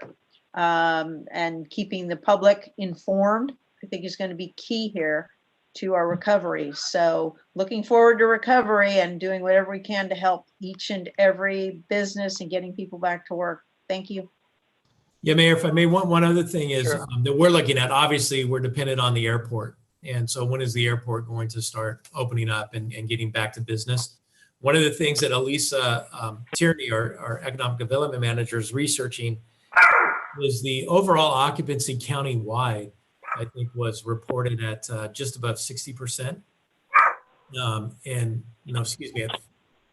I think it was in the 30s, right? 38% or so. Yeah, so a little over 60% reduction. So 30% occupancy versus what we're hearing from our local hotel operators, which is right at 10%, 8 to 10%. And so we're trying to research what the difference is between what the county's reporting countywide and the, extremely low occupancy here in the city of Millbrae. But, obviously once the airport gets rolling again, whenever that will be, that's going to be a significant factor that we're going to look at in terms of the hotel occupancy and TOT. Ruben, may I Yes. jump in on that? Sure. I'm a city manager from my time of working in tech industries use a lot of, especially residence hotels, to bring staff in, sometimes for months, or to bring in staff from international where they'll be here for several months. I don't think that that's the typical kind of customer we had in Millbrae hotels versus, say, the hotels near Oracle in San Carlos and Belmont. So I think it's another weakness that we have, that we don't have any Class A office or large corporate type businesses in Millbrae. So you might want to do a little investigation on that. Mayor? Yes. So just if I could respectfully add to Councilmember Lee's, looking at, we need to address the worst case scenario. What I would propose is that we use this report as a working document and may revisit this in a month, because recovery is all speculation.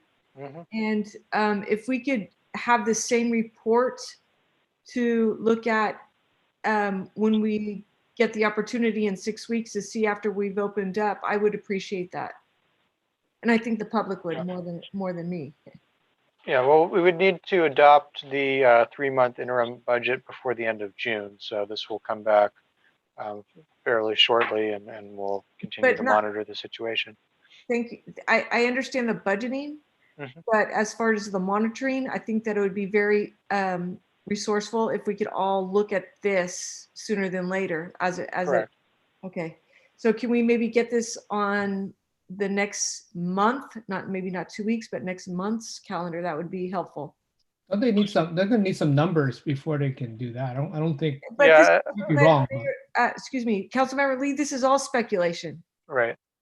So yeah, we can do that. I don't know if there will be much of a change between now and then, but I'm sure Tom, if you'd be happy to bring it back.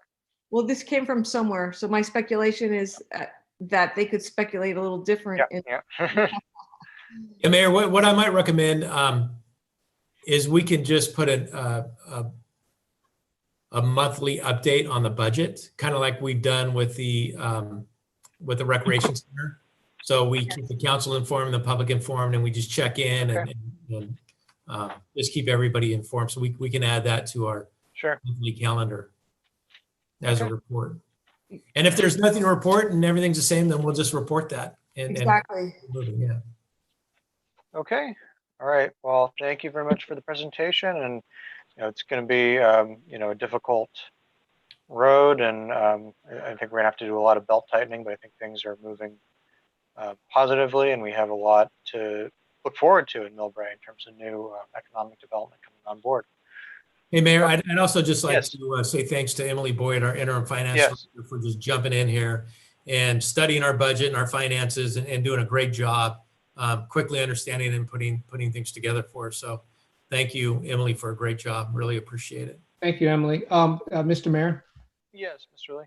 I also just wanted to write on the Vice Mayor's coattails here about the hotels.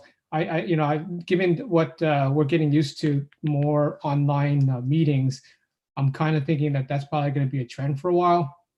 So we should really factor that into our, even though we're going to get some Class A office space hopefully soon, I think that we should roll that into our assumptions. I agree, and I think in the governor's guidelines announced this morning, it looked like large events will be the last things that will be coming back. So large, sporting events and conventions and concerts, things like that. So we have a feeling business travel will be slowed for quite some time. All right, let's move on to council comments, and it is getting a bit late, so maybe we can try to keep these fairly brief. Let's start with Councilman Lee. Oh, yeah, at the ABAG, at the ABAG meeting, they talked about, it was a really long meeting, and they were talking about, again, the forecasting for the housing, and they talked about restructuring and trying to consolidate departments, particularly the executive and the planning portion. There was some concern that ABAG would be giving up their mandate to plan housing to MTC, which is the Metropolitan Transportation Commission. ABAG is the association of Bay Area governments that does most of the planning and insures many cities and provides much research for cities so they can do a lot of their planning. And they also allocate money out to different projects. And so it's been a very difficult time. And also they're talking about figuring out having forming a new housing authority that's going to be between ABAG and MTC. And Councilwoman Pappen, you can jump in there in time if you need to add or correct something I've said. But they don't quite know what the housing authority is going to be made of, but the housing authority will have authority to put the ballot measures on the to raise money for housing. So that's the whole idea. And we all know that probably a lot of people are going to need housing, especially the less affordable housing, because of the fact that we're in a recession and it's going to take a while for us to recover. And so that's going to change the curve, and that's been acknowledged by ABAG. So that's probably, and then congestion management. I'm going to leave a letter to Councilman Pappen to talk about congestion management. Thank you, Mr. Mayor. Okay, thank you. Councilwoman Pappen. Leave me with the fun stuff. Thank you, Mr. Mayor, appreciate it. To follow up with Councilmember Lee, you can imagine what this crisis has done to public transportation.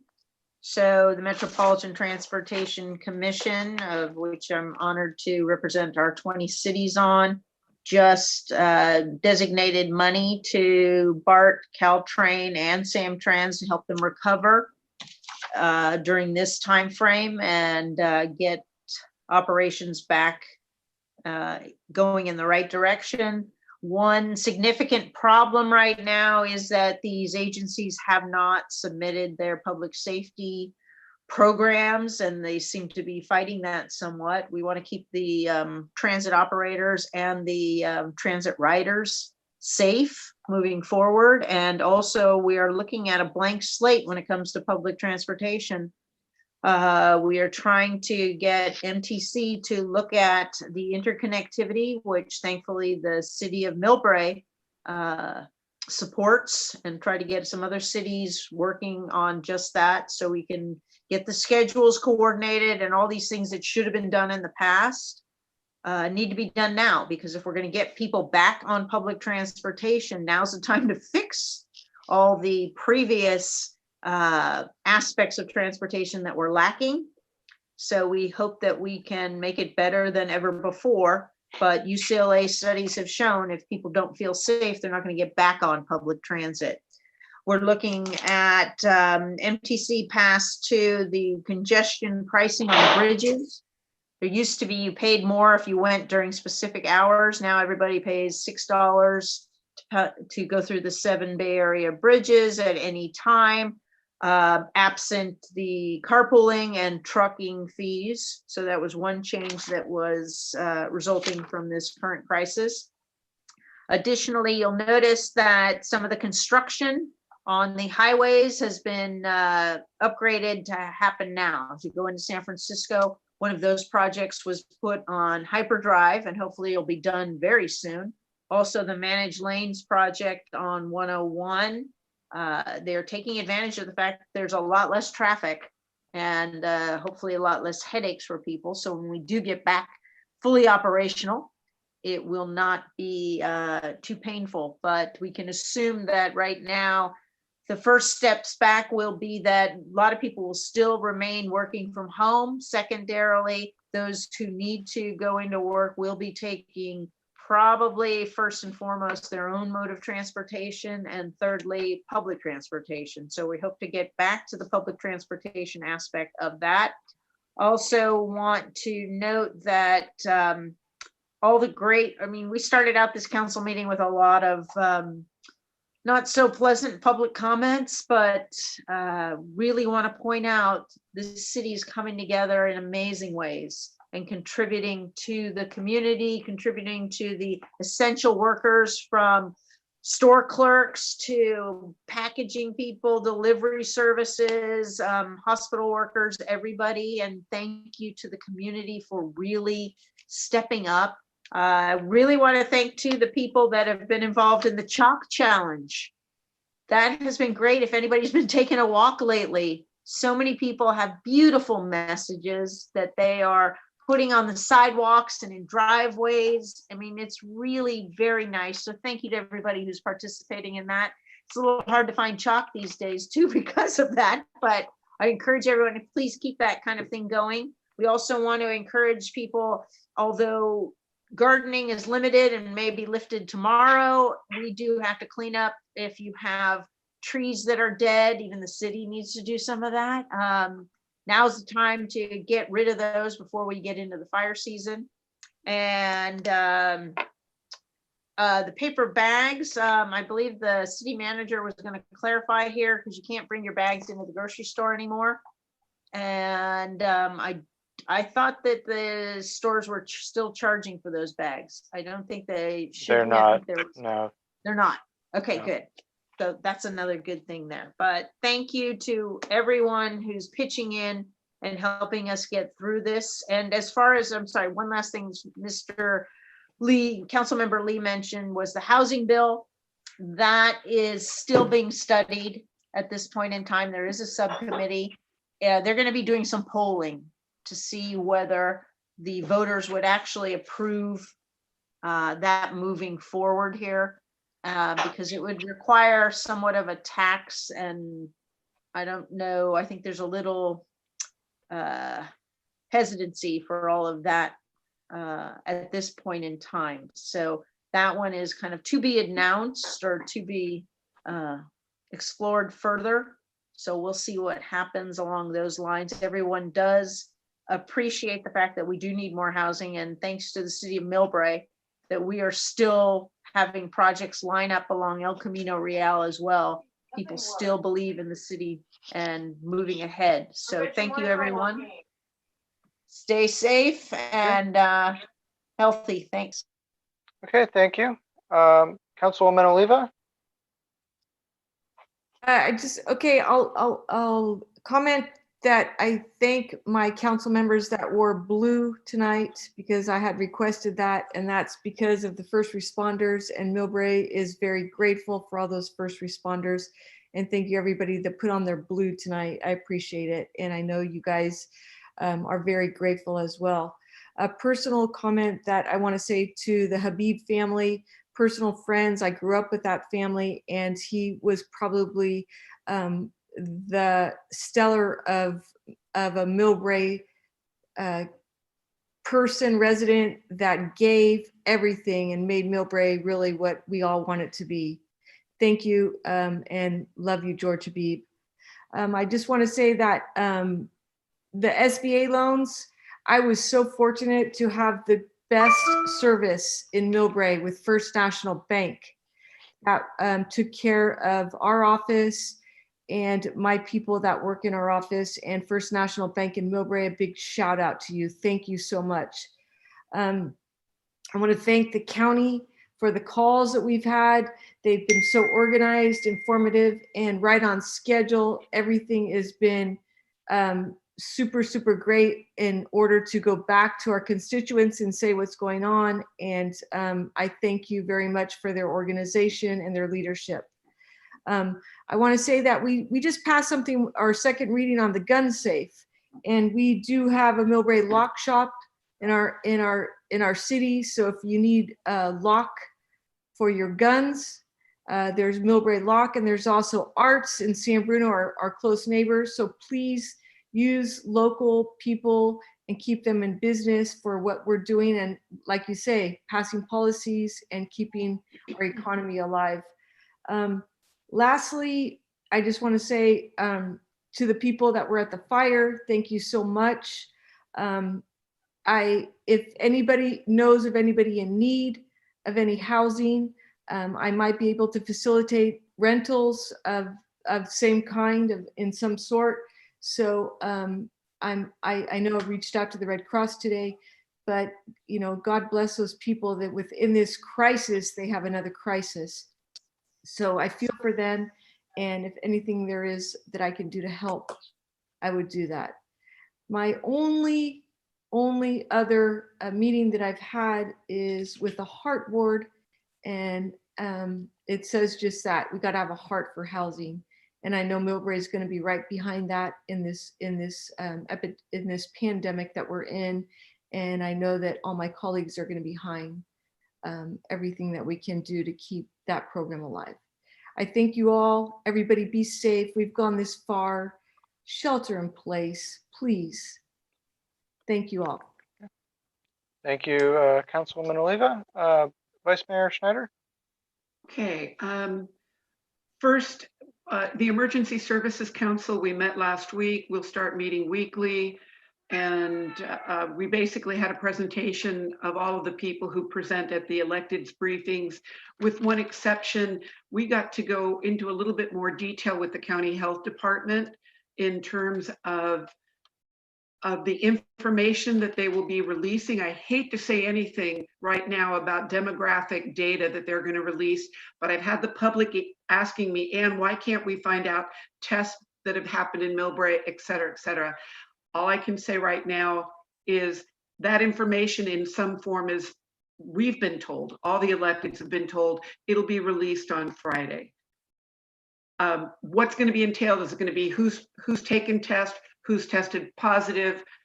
All of that is still a little unclear. And I'll be working with one of the county health people in terms of particulate pollution, based specifically because of Millbrae's geography, where we kind of get it from 6 different sources. And particulates are now being looked at as, it weakens our immune systems in general, all human beings. So starting to look at the impacts of various forms of particulates in our community. I think City Manager, please correct me on this. Our climate action plan was supposed to have comments due by April 30th. That's going to be extended. I hope the City Manager will provide shortly with the new dates for that. And I encourage people, while we're all sheltering at home, it's exciting reading our climate action plan draft. You can find it on our website. Please take this time to read it. This is getting us ready for the next slow moving disaster.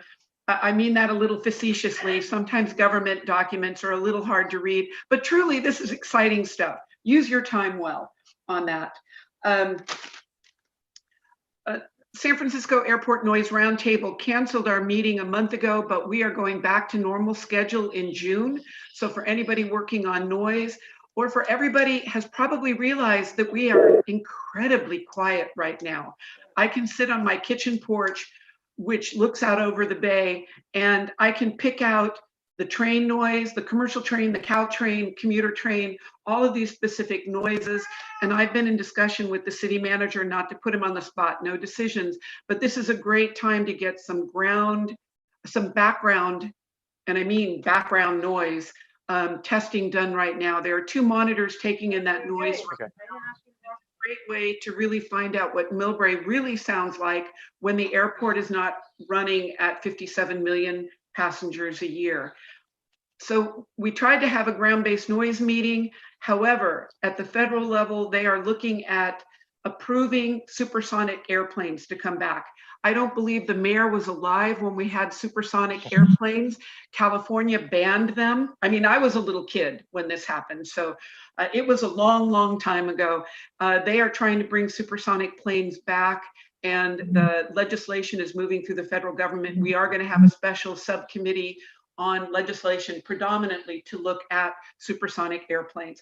But for all of you who care about noise, I'm trying to figure out or point places in Millbrae that might be hearing noise that really started in the last year and a half, when the runways changed, when the hotel was built, and when Terminal 1 construction stopped. So just trying to figure out where we might be able to locate these portable temporary noise monitors.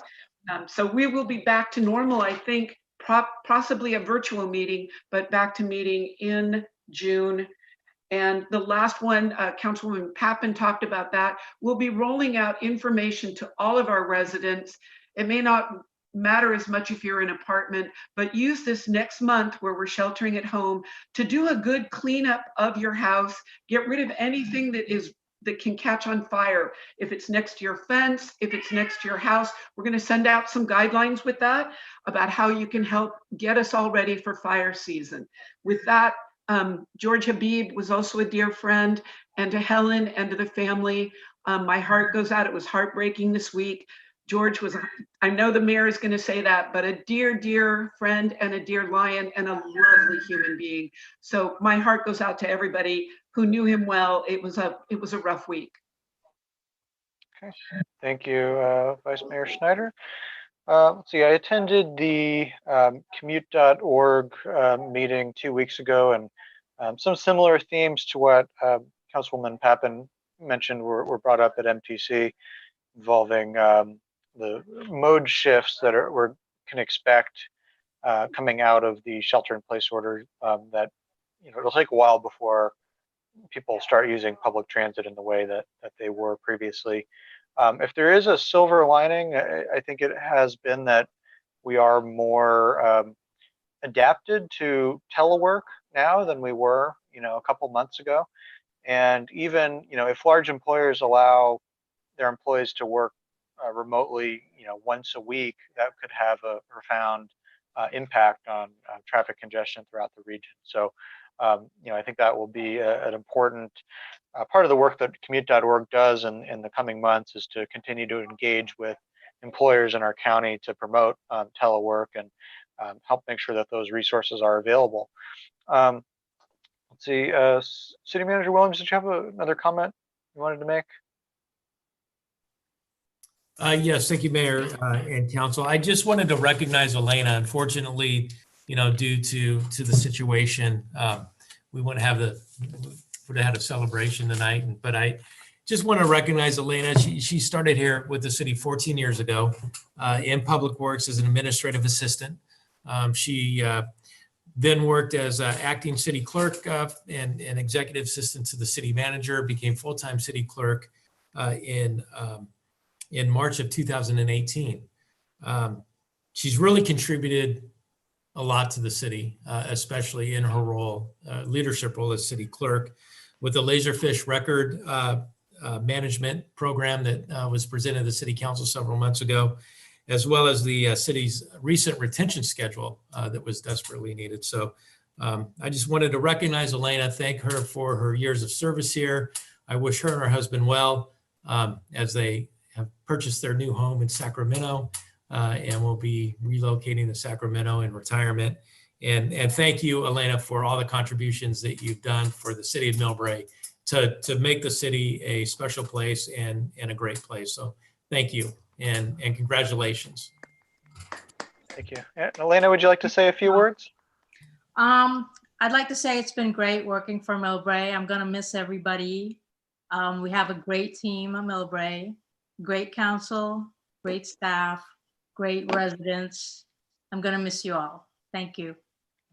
Well, thank you very much, Elena. This was a surprise to me. I didn't know that you were leaving until today. So, I'm sad to see you go, but I wish you all the best in your retirement and in your future endeavors and your future home. So thank you very much. Congratulations and Hey, Kessel, that's my fault. Elena announced her retirement going on 6 months ago, and I apologize for not communicating that. So that's on me. So no worries about that. Best of I luck, just didn't want Elena. to believe Best it. of I just luck. really didn't want to accept it and believe it. Is really what. Okay. And let's see. Oh, the Historical Society has decided to cancel its July 4th event this year due to the extension of the shelter-in-place order.